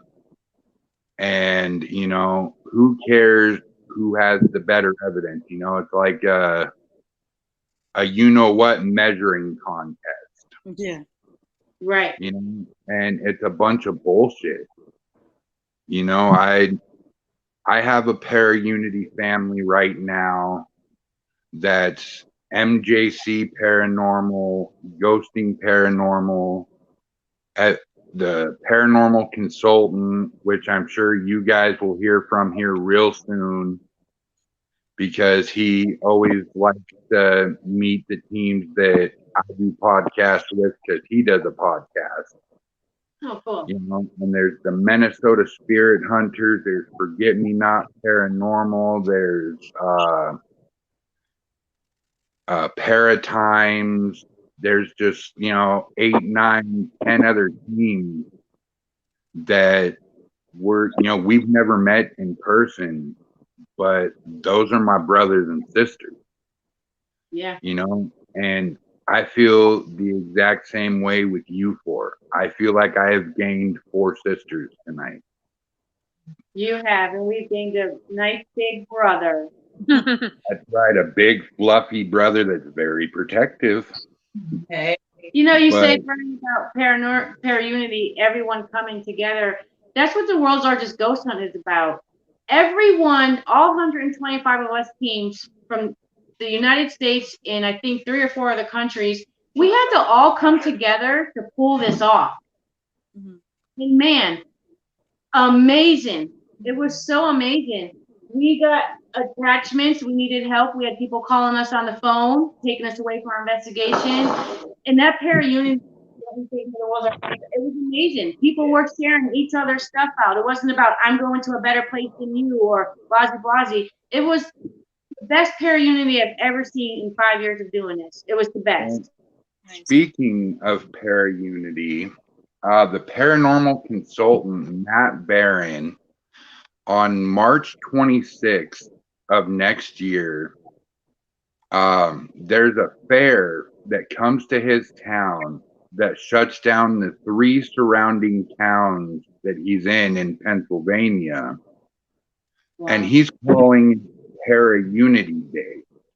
He wants every paranormal team that can get down to PA show up, and we can talk, we can chew on some good food, we can throw back some brewskis. He's got a couple surprises for us. And the next day, he wants to take everybody that showed up and try to do the biggest ghost hunt ever done in Gettysburg, Pennsylvania. Nice. I love Gettysburg. I'll go. I love Gettysburg. And I would like all of us to go to Penhurst. Oh, hell yeah. All of us. When we get off the podcast here, I want you guys to look up the paranormal consultant. I want you to introduce yourself and say, I was just on Spokane Ghost Talk with Brian James, and he sent me here to talk to you. Because this is what this man did for me. When I picked the SGC up out of the ashes, I tried to run with the momentum that we had 2 years ago. And I kept running into roadblock after roadblock after roadblock. I couldn't find investigations. I couldn't do this. I couldn't do that. And, so I started networking. And I was like, well, maybe if I get on a couple podcasts, we'll get some new viewers.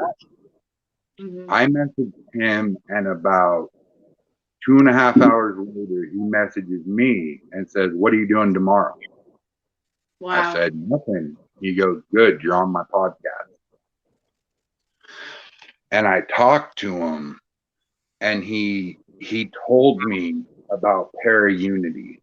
Now, I've always had a sense of it as, I'll work with my fellow, Northwest investigators and all that. But he taught me worldwide para-unity. And by the time I was done on his podcast, I broke down. I told him what my team was going through. And he told me a bunch of stuff that I wrote down. And I actually held a meeting about everything. And he was there virtually at my meeting. And he helped me run the meeting, and he pretty much helped me tear my team down to the very foundation and helped me rebuild the Spokane Ghost crew. And ever since he did that, we've been balls to the wall pedal to the metal. I couldn't find investigations for over a month. I talked to Matt Barron a little bit today, and all of a sudden we've got 5, 6 more investigations coming up just out of nowhere. Wow. Yeah. Yeah, that works. I like how you talked about the worldwide para-unity, because when we were doing the World's Largest Ghost Hunt, one of the things I want to do next year is try different methods that I've seen other countries do outside the United States. And we're going to work with teams like that virtually, and say, hey, here's where we are. What would you do in your country? How would you go about this? Hell yeah. That'd be so interesting. I don't want to do no voodoo shit or nothing, but MJC Paranormal says, Brian, this live is freaking amazing. Para-unity. Guthrie, much love, my paranormal brother. Aww. I think he's got a thing for you, Guthrie. I think he wants Guthrie to bring him some gas station. I was like, did our cat just jump through the screen? Because we have the same color cat. That's her mother. That was creepy. We have 7 cats. Wow. And 3 of them are orange cats. I just picked baby from the wife. Helped me out so much that I decided I was going to help people that were transitioning from YouTube and Instagram to Facebook.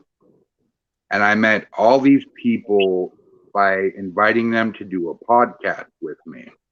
MJC, for example, Ghosting Paranormal, Minnesota Spirit Hunters, so on and so forth. Yeah.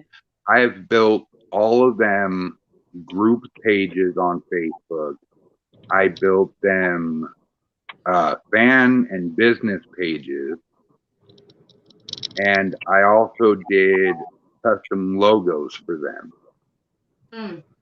Which, bad to the bone, if you guys would like some custom logos, I specialize in skulls, graveyards, grim reapers, dragons, tombstones, skeletons, zombies, and ghosts. Wow. And I can pretty much do whatever colors you guys want, and my logos turn out pretty wicked. That's good to know. I'm gonna send you something that I'm looking for us to do on our t-shirts and stuff. I was gonna tell you, Brian, have you heard of the Parapost Network? The Parapost Network? No. So Parapost Network is ran by or owned by, I know, Brian, if you're watching, I'm sorry. A guy named Brian Laverty, and he's out in Canada. We talk back and forth a lot. We've been on Huntophobia, few podcasts. We're going to be on Through the Lens with them. But they have an app and a website. It's called parapost.net, or you can go get the app called Parapost Network. And you can communicate with so many teams from all over the place. They just started it, so a lot of people are signing up. But you can find haunted locations. They now have it where you can be live on your Facebook, your Twitter, your YouTube, and it will link directly to their page. So all the followers you have on that page are now watching you from that page as well. And I think that for you to get in touch with Brian Laverty, and I'll send you his information, I think you guys would really hit it off. I absolutely do. And they've got a great network. It's small right now. They're building it. They're kicking the kinks out. But who else do you know that you can go live on your Facebook and end up on another paranormal site without having to do no work? Yeah. And what's it called again? It's called parapost.net. Parapost.net. Right. And then for the app, it'll be Parapost. And it seems like a lot of people are having a hard time navigating the app, so they've been hitting us up. It's not hard. All people got to do is read. But, even because you had Twitch, you can go live on Twitch, and it will share automatically to the Parapost. But I'm going to send you Brian's information, and that's, we don't keep it just the United States. He's in Canada. So when we want to go to Canada, we got that hookup right there. To go, hey, we want to keep it. That's what it's all about. Yeah. So definitely, you, the travelers, join up on that network. It's really good. I just wanted to show you real quick just a couple of custom logos that I've done. Whoa. My little demon guy, my tombstone, the hand through the grave. Here's a little bit of dragon work, a little bit of Papa Shango. Oh, I don't know what I call this guy, but he was fun. You can call him Guthrie. Oh, shit. That was great. That first this one. Is my wife's favorite, spider web. Oh. But yeah, I pretty much take these and then I add your paranormal team's name. So it would say bad to the on top. Then it'd say Bone Paranormal on the bottom. And I do it in all sorts of different fonts. My favorite font is the Spokane Ghost Talk font. It's called Creepy.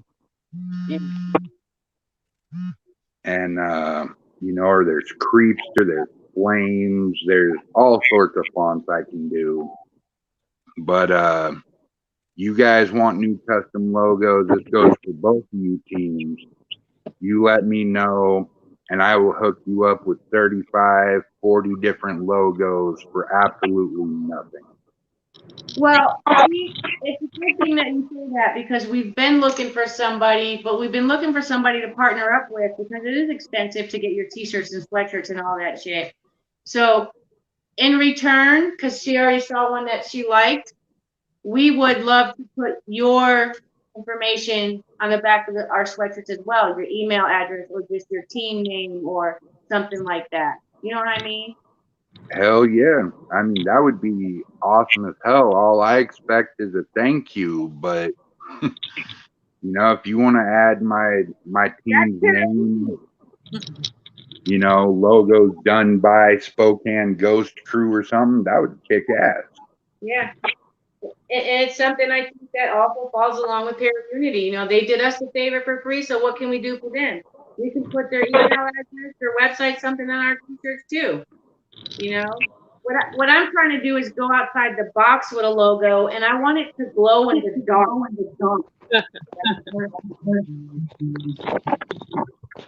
All right, so now on a side note, what investigations do you ladies prefer? Do you prefer residential, or do you prefer? Damn it, cat! Sorry, one second. Everybody's got cat problems. Yeah, in his car. Yeah. Damn it, cat! Come on. I know you're not red corn, but this is bullshit. Don't eat your hot down there. That is a good question. Travelers Paranormal, what do you guys prefer? Are you guys commercial enthusiasts? Are you guys graveyard junkies? Or are you guys residential homebodies? Yeah, Megan said anything we can get. I'd say I agree with that one. I love walking through graveyards. I love the art and architecture that you can see on some gravestones, and just sometimes that peacefulness. But yeah, it would either be cemeteries or commercial. Like I said before, residential, I'm not opposed, but I need that expectation to be set, that I'm just collecting evidence and I can't do anything beyond collecting evidence for someone. There is pros and cons to doing residential. I think the biggest struggle that we have during residential investigations is when a client tries to pull a fast one on us. Wow. I know we've talked about this in previous podcasts, but like for example, we did an investigation for a couple. They said they're having like poltergeist like activity going on at their place. Doors are slamming, this, that, the whole shebang. And this is our buddy Charles, who's like second investigation with us. Okay, so he's a little iffy about handing out his stuff. But this client decided that it was a good idea to try and pop something out of like the glass for a candle holder. Tried to pop that out, make it look all sneaky and whatnot. Like, oh, it happened on its own. So during that investigation, not only did we call him on his BS, but we also lost the camera and it magically showed up 3 days later, right? We got the camera back, but no card. Wow. However, from the other video evidence that we had, we actually saw him popping that off the wall, watching. And he got everybody's attention for that little bit. That was all it took. That's crazy. Yeah, and we've had calls at 2:00 in the morning saying dishes are getting thrown. They can hear, spirits yelling in the apartment. We drive 35 miles to find out that they're drunk off their ass, throwing their own dishes, and being jackasses. MJC Paranormal says, travelers, y'all are awesome. MJC. Bad to the bone, paranormal researchers, LOL. Bad to the bone, paranormal researchers are freaking amazing. Thank you. Parapost. One word, parapost.net. Check it out. Check it out. I'll go to my Bad to the Bone group page. If you guys aren't in it yet, send an invite and I'll put a post up there. Have Brian throw a post up there. To get it going. But thank you very much for that. I think for me, I don't do cemetery. I'm Catholic. My family supports what I do, but they don't want to hear it and they don't want to see me in a cemetery. And I have respect for that and I have respect for my religion. I like urban exploration. I like finding places I can trespass into. I'm not too big on the commercial places. Like Waverly to me is commercial. Octagon Hall is not. Residentials, like I said, we're doing one next week, so we don't know how that will turn out. Hey guys, I appreciate you guys coming on. I have to leave. Somebody's blowing up my phone. No. But I actually want to talk to you for later, So go ahead and add me on Facebook, Guthrie, or the Blazing White Native, whatever. Add me because there are things that I would like to talk about, the questions that I have that I could not ask. But again, thanks for coming on. Thanks for having me. Sorry I wasn't so much, but that'll certainly change. I have things going on today, and I'm trying to stay a part of all of it. So. Yeah. Well, thank you, Guthrie. We appreciate you too. It was a pleasure to see you. All right, you guys. Take care. Hey, Guthrie. What's up? Guthrie. Last word. Nope. Nope to that. This is something that Matt Barron does to me all the time, and Guthrie does it to me too, and finally I got his ass. That's like when I talk to my mom, I'll be like, bye, and she'll just go click. Now, I look forward to being together with all of you. I really do. I got a good feeling. I really look forward to getting with the twins and separating you two with one of us three. Yeah. To see if what one of you is getting, the other one is communicating to the, what I'm trying to say? If they're feeling at the other end of the building. So that'd be a nice experiment to try after we lock Brian down. Oh, hell yeah. You lock me wherever, as long as it's not in a confined space, man, because I am claustrophobic. Oh boy. We'll leave the door open. Like, I wouldn't do good in a 6x10 cell. I would go nuts. See, I love doing a jail cell. I probably because I was an ex-inmate at one time.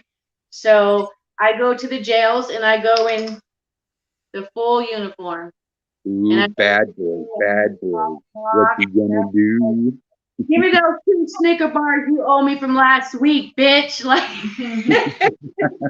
I've fallen asleep in jail cells. Ohio State Reformatory, I fell asleep for 12 hours. I was gonna say, have you been to Old South, not Old South Pittsburgh? Have you been to Brushy? No, when I was gonna go to Brushy, they closed it down for a little while, so I missed that opportunity. Yeah, that was about 2 years ago. Something went on and they had to shut it down for a little while. Gotcha. So I would love to go there. That could be in the future too. Yeah. So yeah. I want to let y'all know firsthand that I would like you to go on the Spokane Ghost Crew group page. Yeah. Just in case you're not a part of it, go to search groups, type in Spokane Ghost Crew, and ask to join the group. You can check out all of our past, present, and, well, not so much future investigations, as I still have a 55-day ban.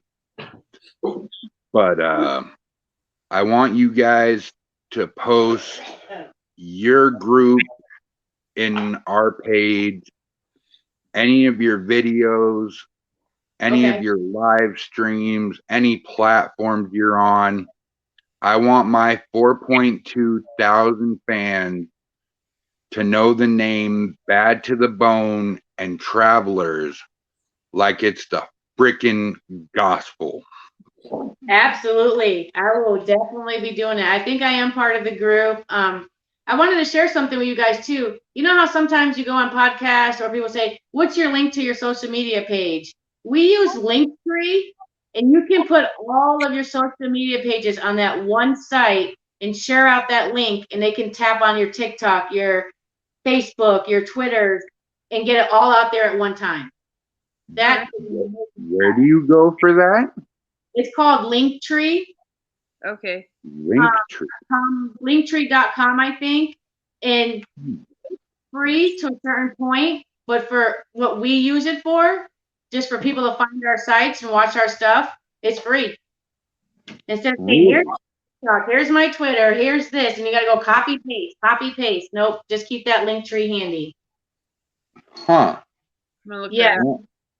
I wish I had a fucking pen right now, because I'd be writing this shit down like the gospel. I'll put our Linktree on the Spokane group.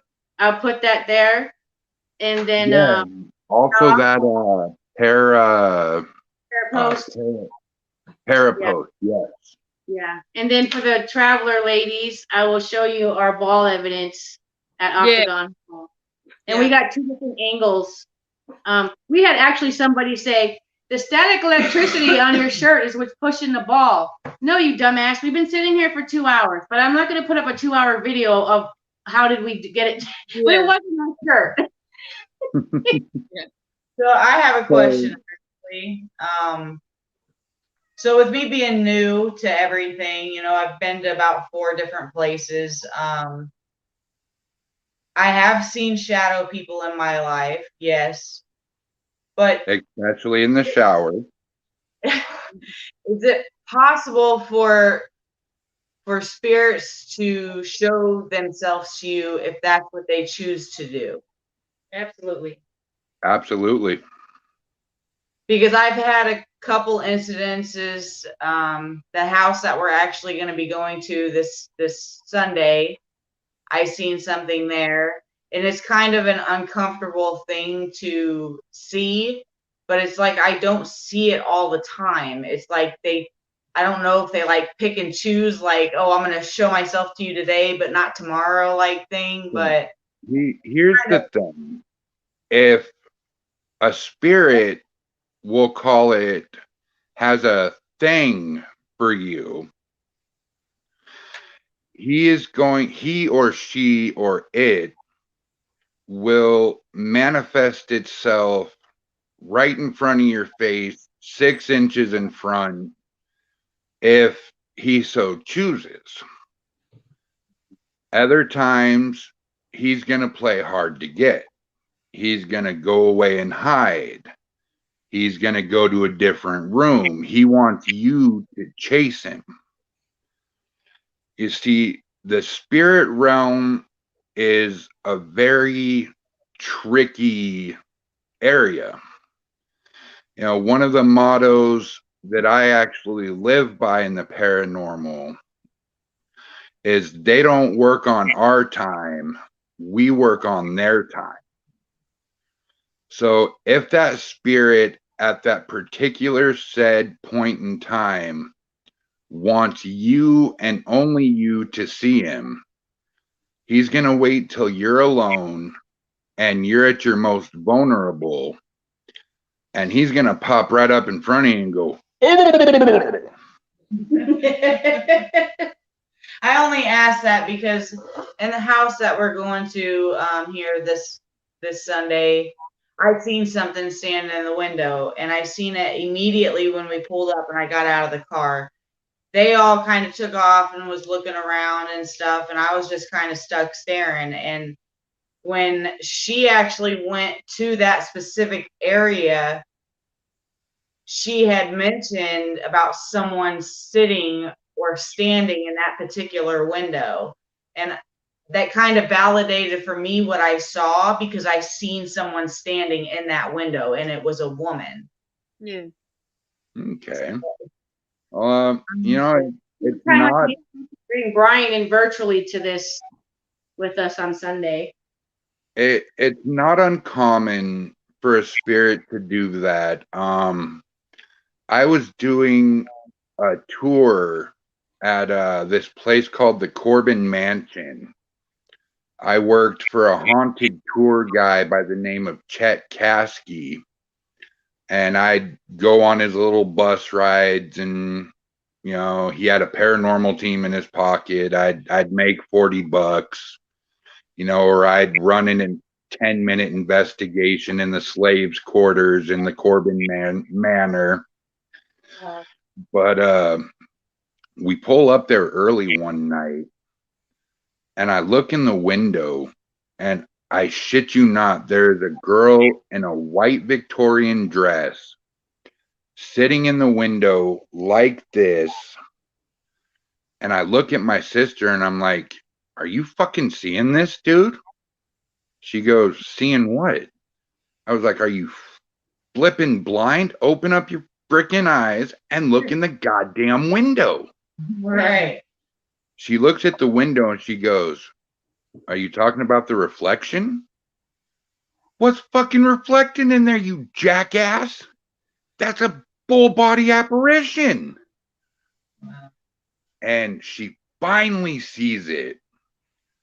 And the lady looked at the both of us, got up, walked away, and I told Chet about it. And apparently that when the guy that owned the house, Mr. Corbin, he married this girl, and he was so controlling and she was so depressed that she would sit in that windowsill looking out at the world because she was never allowed to go out, and she would sob every day at that window. Wow. I don't know why, but I feel like she chose to show herself to me that day, because I never saw it again, and I worked there for almost a year and a half.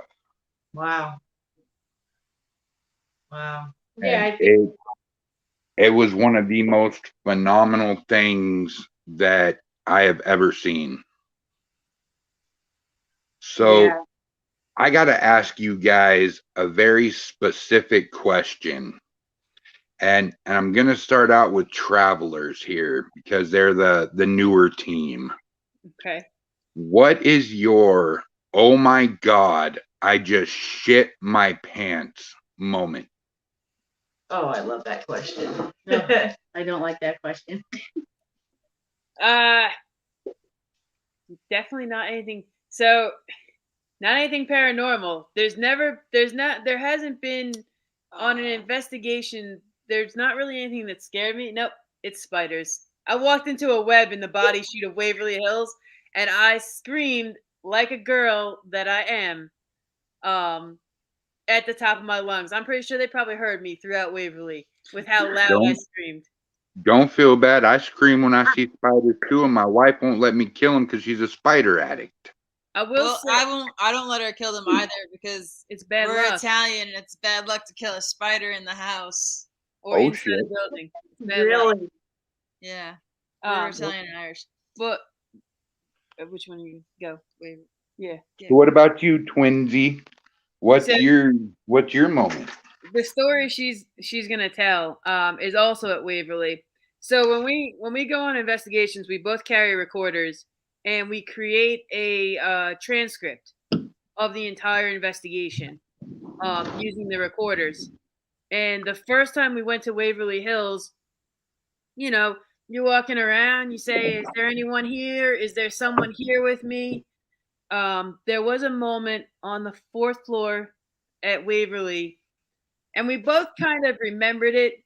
We were walking. We had a choice of going up the solarium or going up the interior hall. And we looked down that interior hall, and there was something about it. And the two of us were like, "We're gonna walk up the solarium."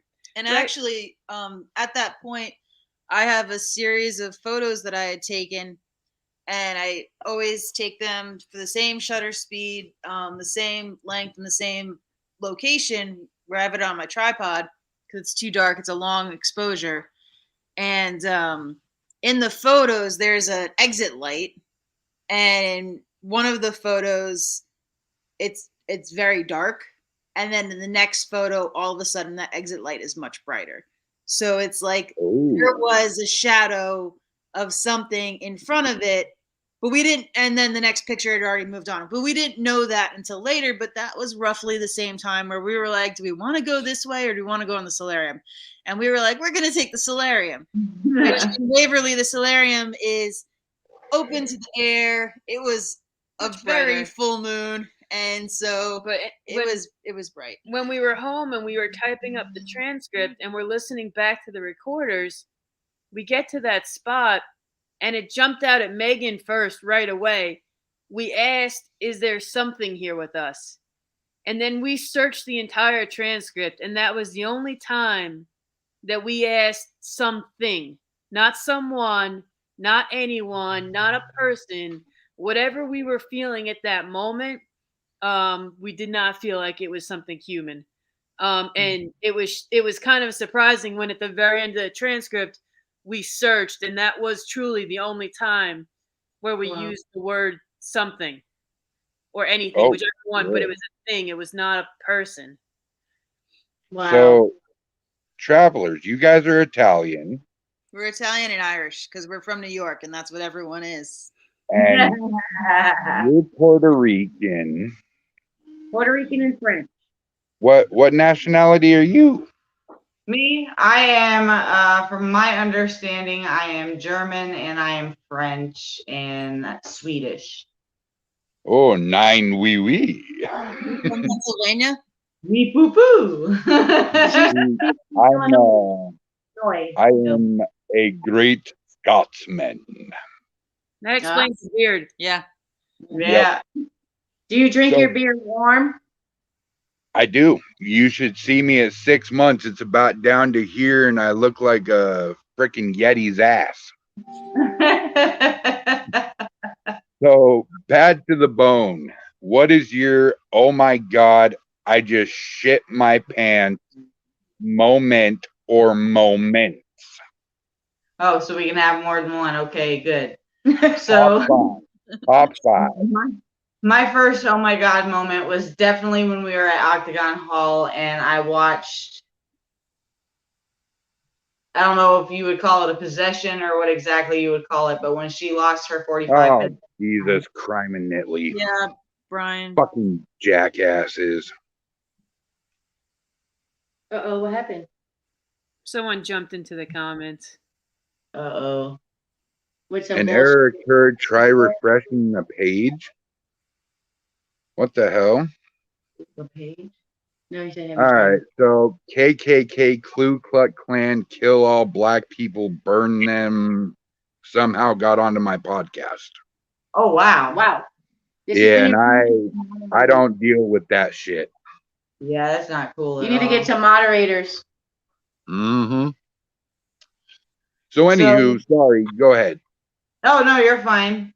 So that was my first scariest moment, was watching whatever happened with her at Octagon Hall. That was terrifying. The other one was whenever we were doing the world's largest ghost hunt. We were all downstairs, and somehow or another we all forgot the damn equipment upstairs.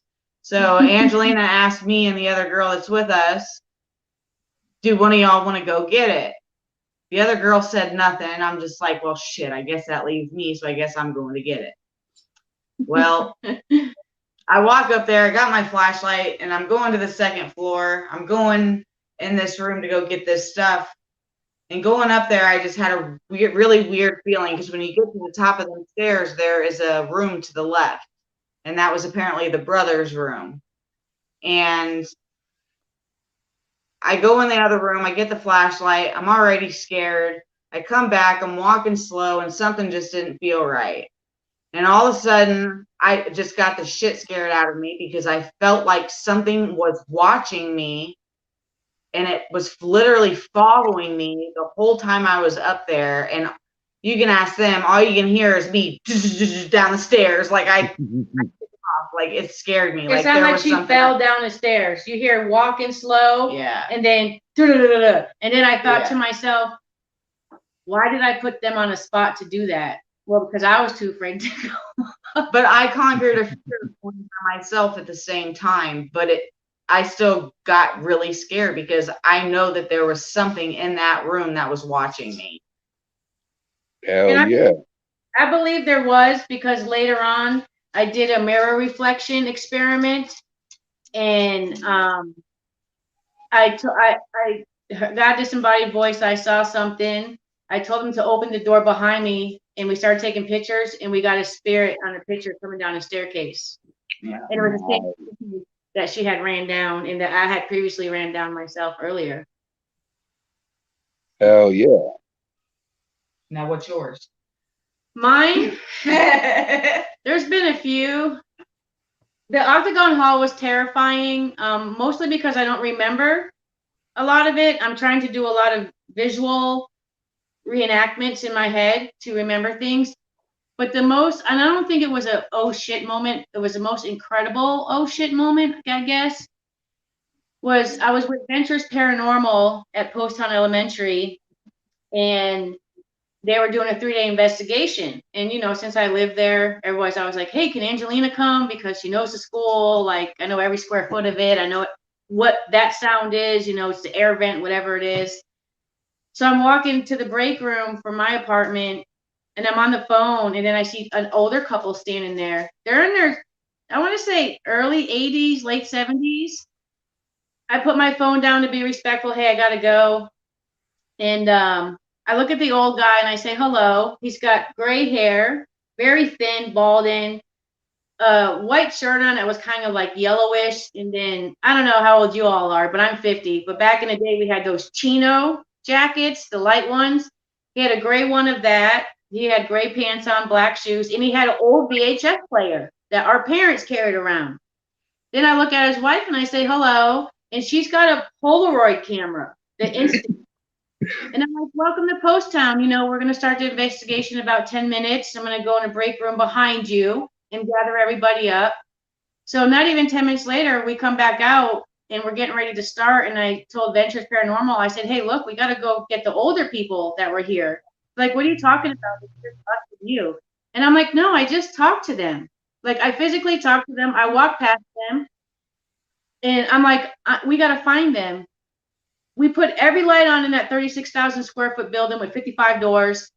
the caretaker watched the CCTV from, I don't know, 11 o'clock that morning on, and it was about 7 at night. Not once did any old people walk into that building at all. Wow. From that point on is when I started seeing dead people in full body figure, and they won't stop. So I don't know if it was a moment, but it was a very incredible moment now that I think about it more, because I think I'm dealing with it better. I had an oh shit moment at the Bel Air house. And it scared me so bad, all I'm going to say is I'm never going back.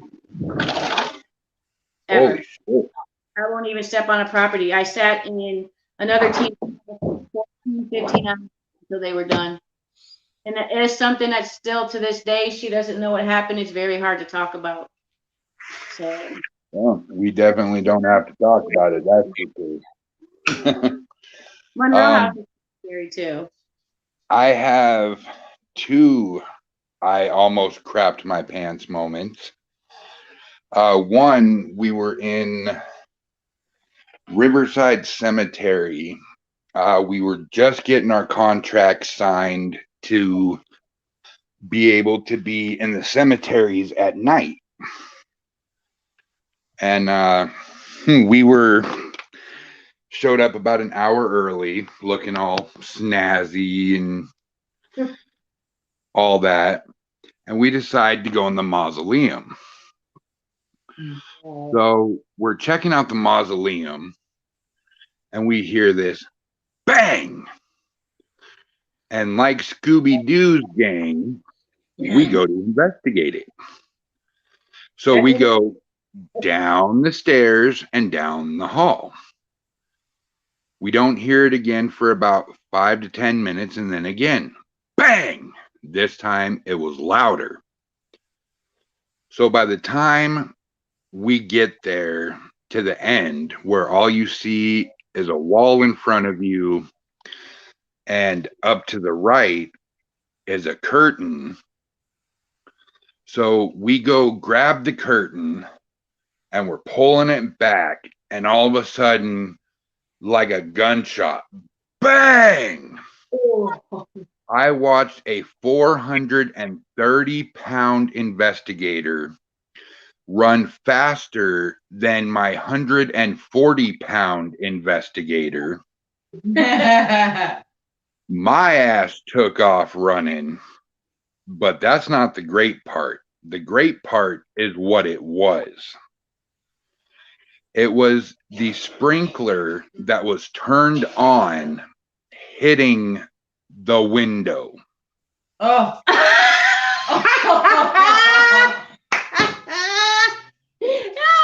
That's what you get for pranking them people in the woods. My second one's even better. So we go to our 4th investigation.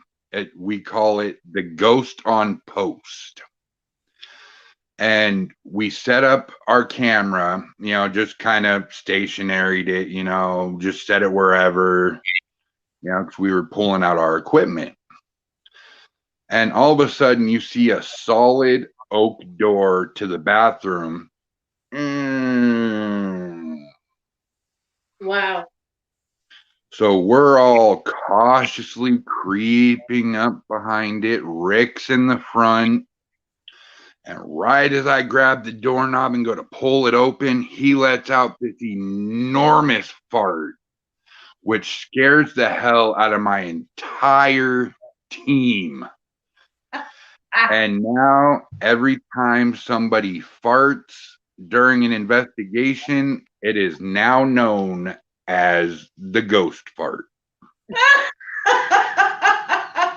That's funny. I love it. Somebody told me a story one time. They were at, I think it was Licking County Jail, and the girl says, I was in there, and then my team came to get me, and they had the flare, and they're like, oh my God, there's something with you. And she goes, well, I just farted, and it was like a mist moving in.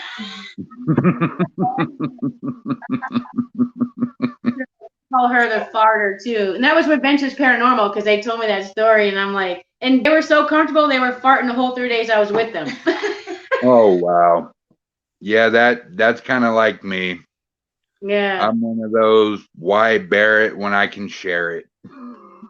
Right. But Yeah. no worries, it won't be in the middle of an investigation. It'll usually be either in the middle of the night or you'll see me walk outside for 10 minutes and come back in going, God damn. Now, see me, I'm like, you guys walk ahead of me, and then they'll like, no, oh God, Angelina's about to let go. Yeah, I am. So just walk ahead of me because the wind is not coming from behind me. When we were at the General Axel Stone Mansion, I was so scared. And this is not a bad haunt. It's just because I opened all the portals around the world that I had to take a shit at like 1 o'clock in the morning. And I made her and the other girl with us stand by the bathroom door. And I was like, yep, that's me dropping turtles, but don't you fucking leave this bathroom. Oh, now imagine being in the middle of a cemetery, 1 o'clock in the morning, and your investigators talk you into going, knowing that you've had massive diarrhea all day. And all of a sudden, you're about 500 feet to 600 feet from a porta potty, and the feeling hits. Oh. Needless to say, I didn't make it. I went to the edge of the cemetery, and a couple of porcupines, a few skunks, probably didn't like the leaves that were laying around. You know, funny that you say that, Brian, because we had a car issue when we were getting to the World's Largest Ghost Hunt to the location. And this is how dedicated the World's Largest Ghost Hunt is. They knew it, and they put out signals everywhere. Hey, these girls need help getting a ride, blah, blah, blah. We got a very nice woman to take us. Her name is Lizanne. She actually is trying out for our team because I make people try out. You're going to go on a couple investigations. I want to see how it flows. Yep. And I felt so comfortable with her off the rip. She came over, visited the day before. On the way there, we're a mile. And Lizanne, if you're watching, we love you. We're a mile away from the location. Not even a mile. She's like, I got to pull over and go to the bathroom. I was like, yo, girl, we're a mile away. And we're already 2 hours late. She goes, no, I got to go. So she stops and goes in the middle of a cornfield and takes a shit. And we're just like, where'd she go? And then I wanted to ask the question, like, how did you wipe yourself? But when we got to the location and we told the guy what happened, he's like, did you use the stalk or the corn? I'm like, this must be a Kentucky thing.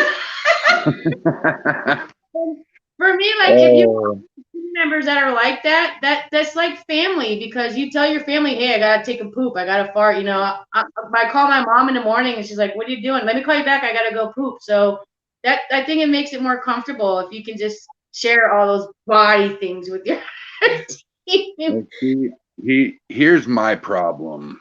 When I go in to do that in the bathroom, 9 times out of 10, I'm in a hoodie. And I forget that my phone is in my hoodie pocket. I'll start ringing, and I'll answer the phone, and I'll be like, what's up, dude? Not a lot, man. What are you doing, bro? You want me to be honest, or you want me to lie to you?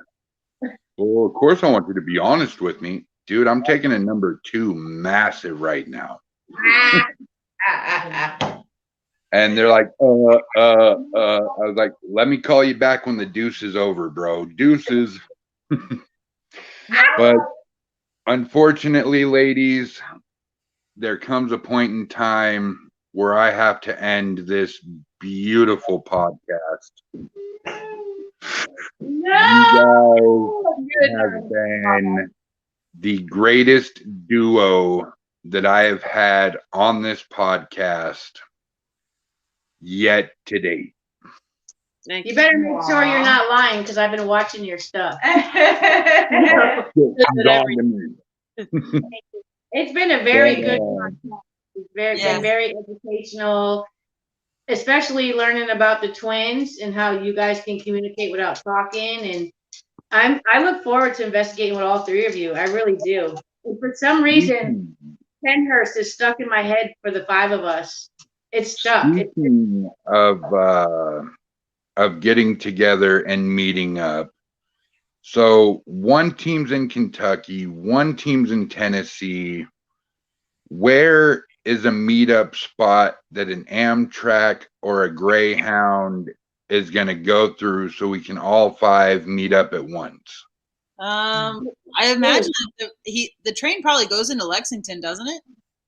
I believe so, but we're not from here. We just moved here right when we moved here. They shut down the whole state, so we haven't been here long, and we've left but flown. So we don't know much about trains and the buses here. Wait, we lost Brian. Whoa! Hi guys. Oh. Hi. So I think the travelers, they'll be able to help you out better with the location wise. But I know there's a train station in Lexington.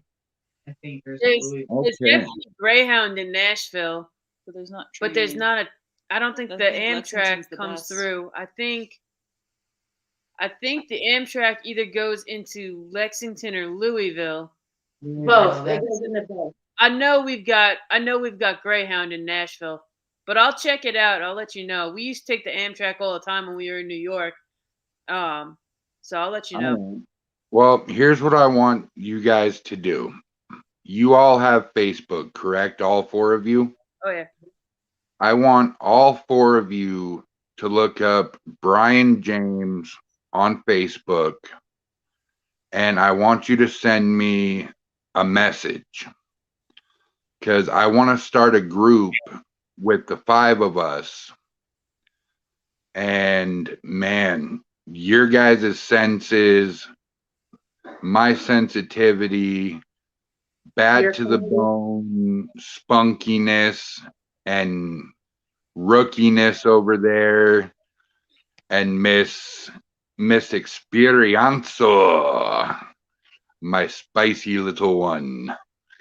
Me and you with the experience, I think we're gonna be an unfucking stoppable force. That's crazy you say that. A lot of people say that. So we're a little booked right now because we're fame chasers, but we'll pencil. No, I'm just kidding. All right. I expect to be penciled in next Tuesday. Thank you for a cheeseburger. Hey, I would like to see when I get more confirmation on what time we'll do this on Sunday. Can I contact you and maybe bring you in live with us during our first residential? Sunday. This Sunday? Not this Sunday, next Sunday. I think it's the 22nd or something. Oh, the 20th. Hell no. Today's the 20th right now. Uh-oh. That's what I'm telling her now. Like, today's already the 20th. Like, wait a minute. Oh, it would be either the 21st or the 28th. Okay, so maybe we might do it on Monday the 29th because we have a podcast with Through the Lens on the 28th, and I'm not gonna put a podcast off over going on a hunt because there's my para-unity that us being on the podcast is helping their podcast. That they're helping us by. So you say you want to do an investigation on the 29th. We might have to do it on that day. I have a podcast at 7. It'll be done by 9. It would be an honor, and I'll tell you why. November 29th, this sexy beast right here turns 38.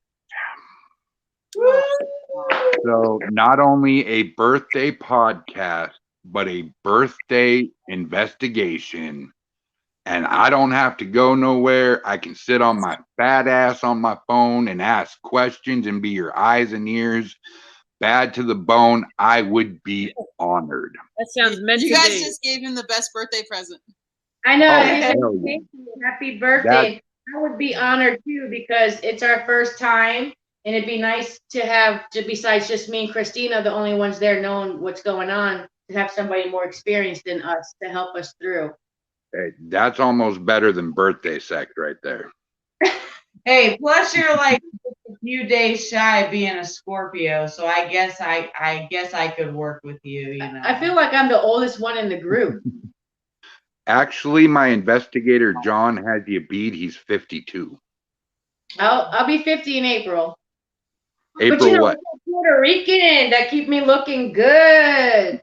I know you look like you're in your 30s, mamacita. Thank you. Tell me that when I'm 80. Yeah, I'll tell you, you look like you're in your 40s when you're 80. Oh, you better. It's really fun. This has been a great time. Yeah. It's been great. I definitely agree, and I want you guys back at the same time in December for sure. Travelers Paranormal, please tell our lovely audience how they can reach you. So on most things on Facebook, Instagram, TikTok, and Twitter, you're gonna look for Facebook, Instagram, and TikTok. Just look for Travelers Paranormal. You'll find us. Twitter has to be special, and it's shortened to Travelers Paran. It cuts off the last few letters. And Yeah, I then, understand that. Mine's Spokane Ghost CRW. yeah, and YouTube right now is a pain. Go to one of the others and then look for Yeah, our go YouTube to channel. one of the others to find the YouTube channel. It's just a series of letters and numbers, and until I apparently get 100 subscribers, I can't change it to something that's easy to find. So, but if you go to any of the others, you'll be able to get to my YouTube. And I can vouch for Travelers Paranormal. They are SGC approved. They have done some badass investigations. I very much enjoy your content on YouTube. You guys rock on TikTok. You're all right on Instagram. And Twitter, you're just a bore. I'm just kidding. You guys fucking rock all the way around. And it's been an honor to have you on my show. Thank you very much, Brian. This has been awesome. Hell yeah. Great connecting with all of you guys. Yeah, definitely. Bad to the bone. Tell us how to get a hold of you, baby. All right, so Facebook and Instagram is straight up Back to the Bone Paranormal. TikTok is bad_to_the_bone paranormal. Twitter is at BTTB, because that's how we shorten Bad to the Bone. It's at BTTB_paranormal. I think Instagram is Bad to the Bone Paranormal. But again, I will just throw up that link tree on Spokane group, and they can catch us there. We're also Bad to the Bone Paranormal on Parapost. And if you guys want to see Bad to the Bone stream tree and you're not a part of the Spokane Ghost Crew page yet, it's very simple to find. Fire up your Facebook, go to search groups, type in Spokane Ghost Crew, ask to join.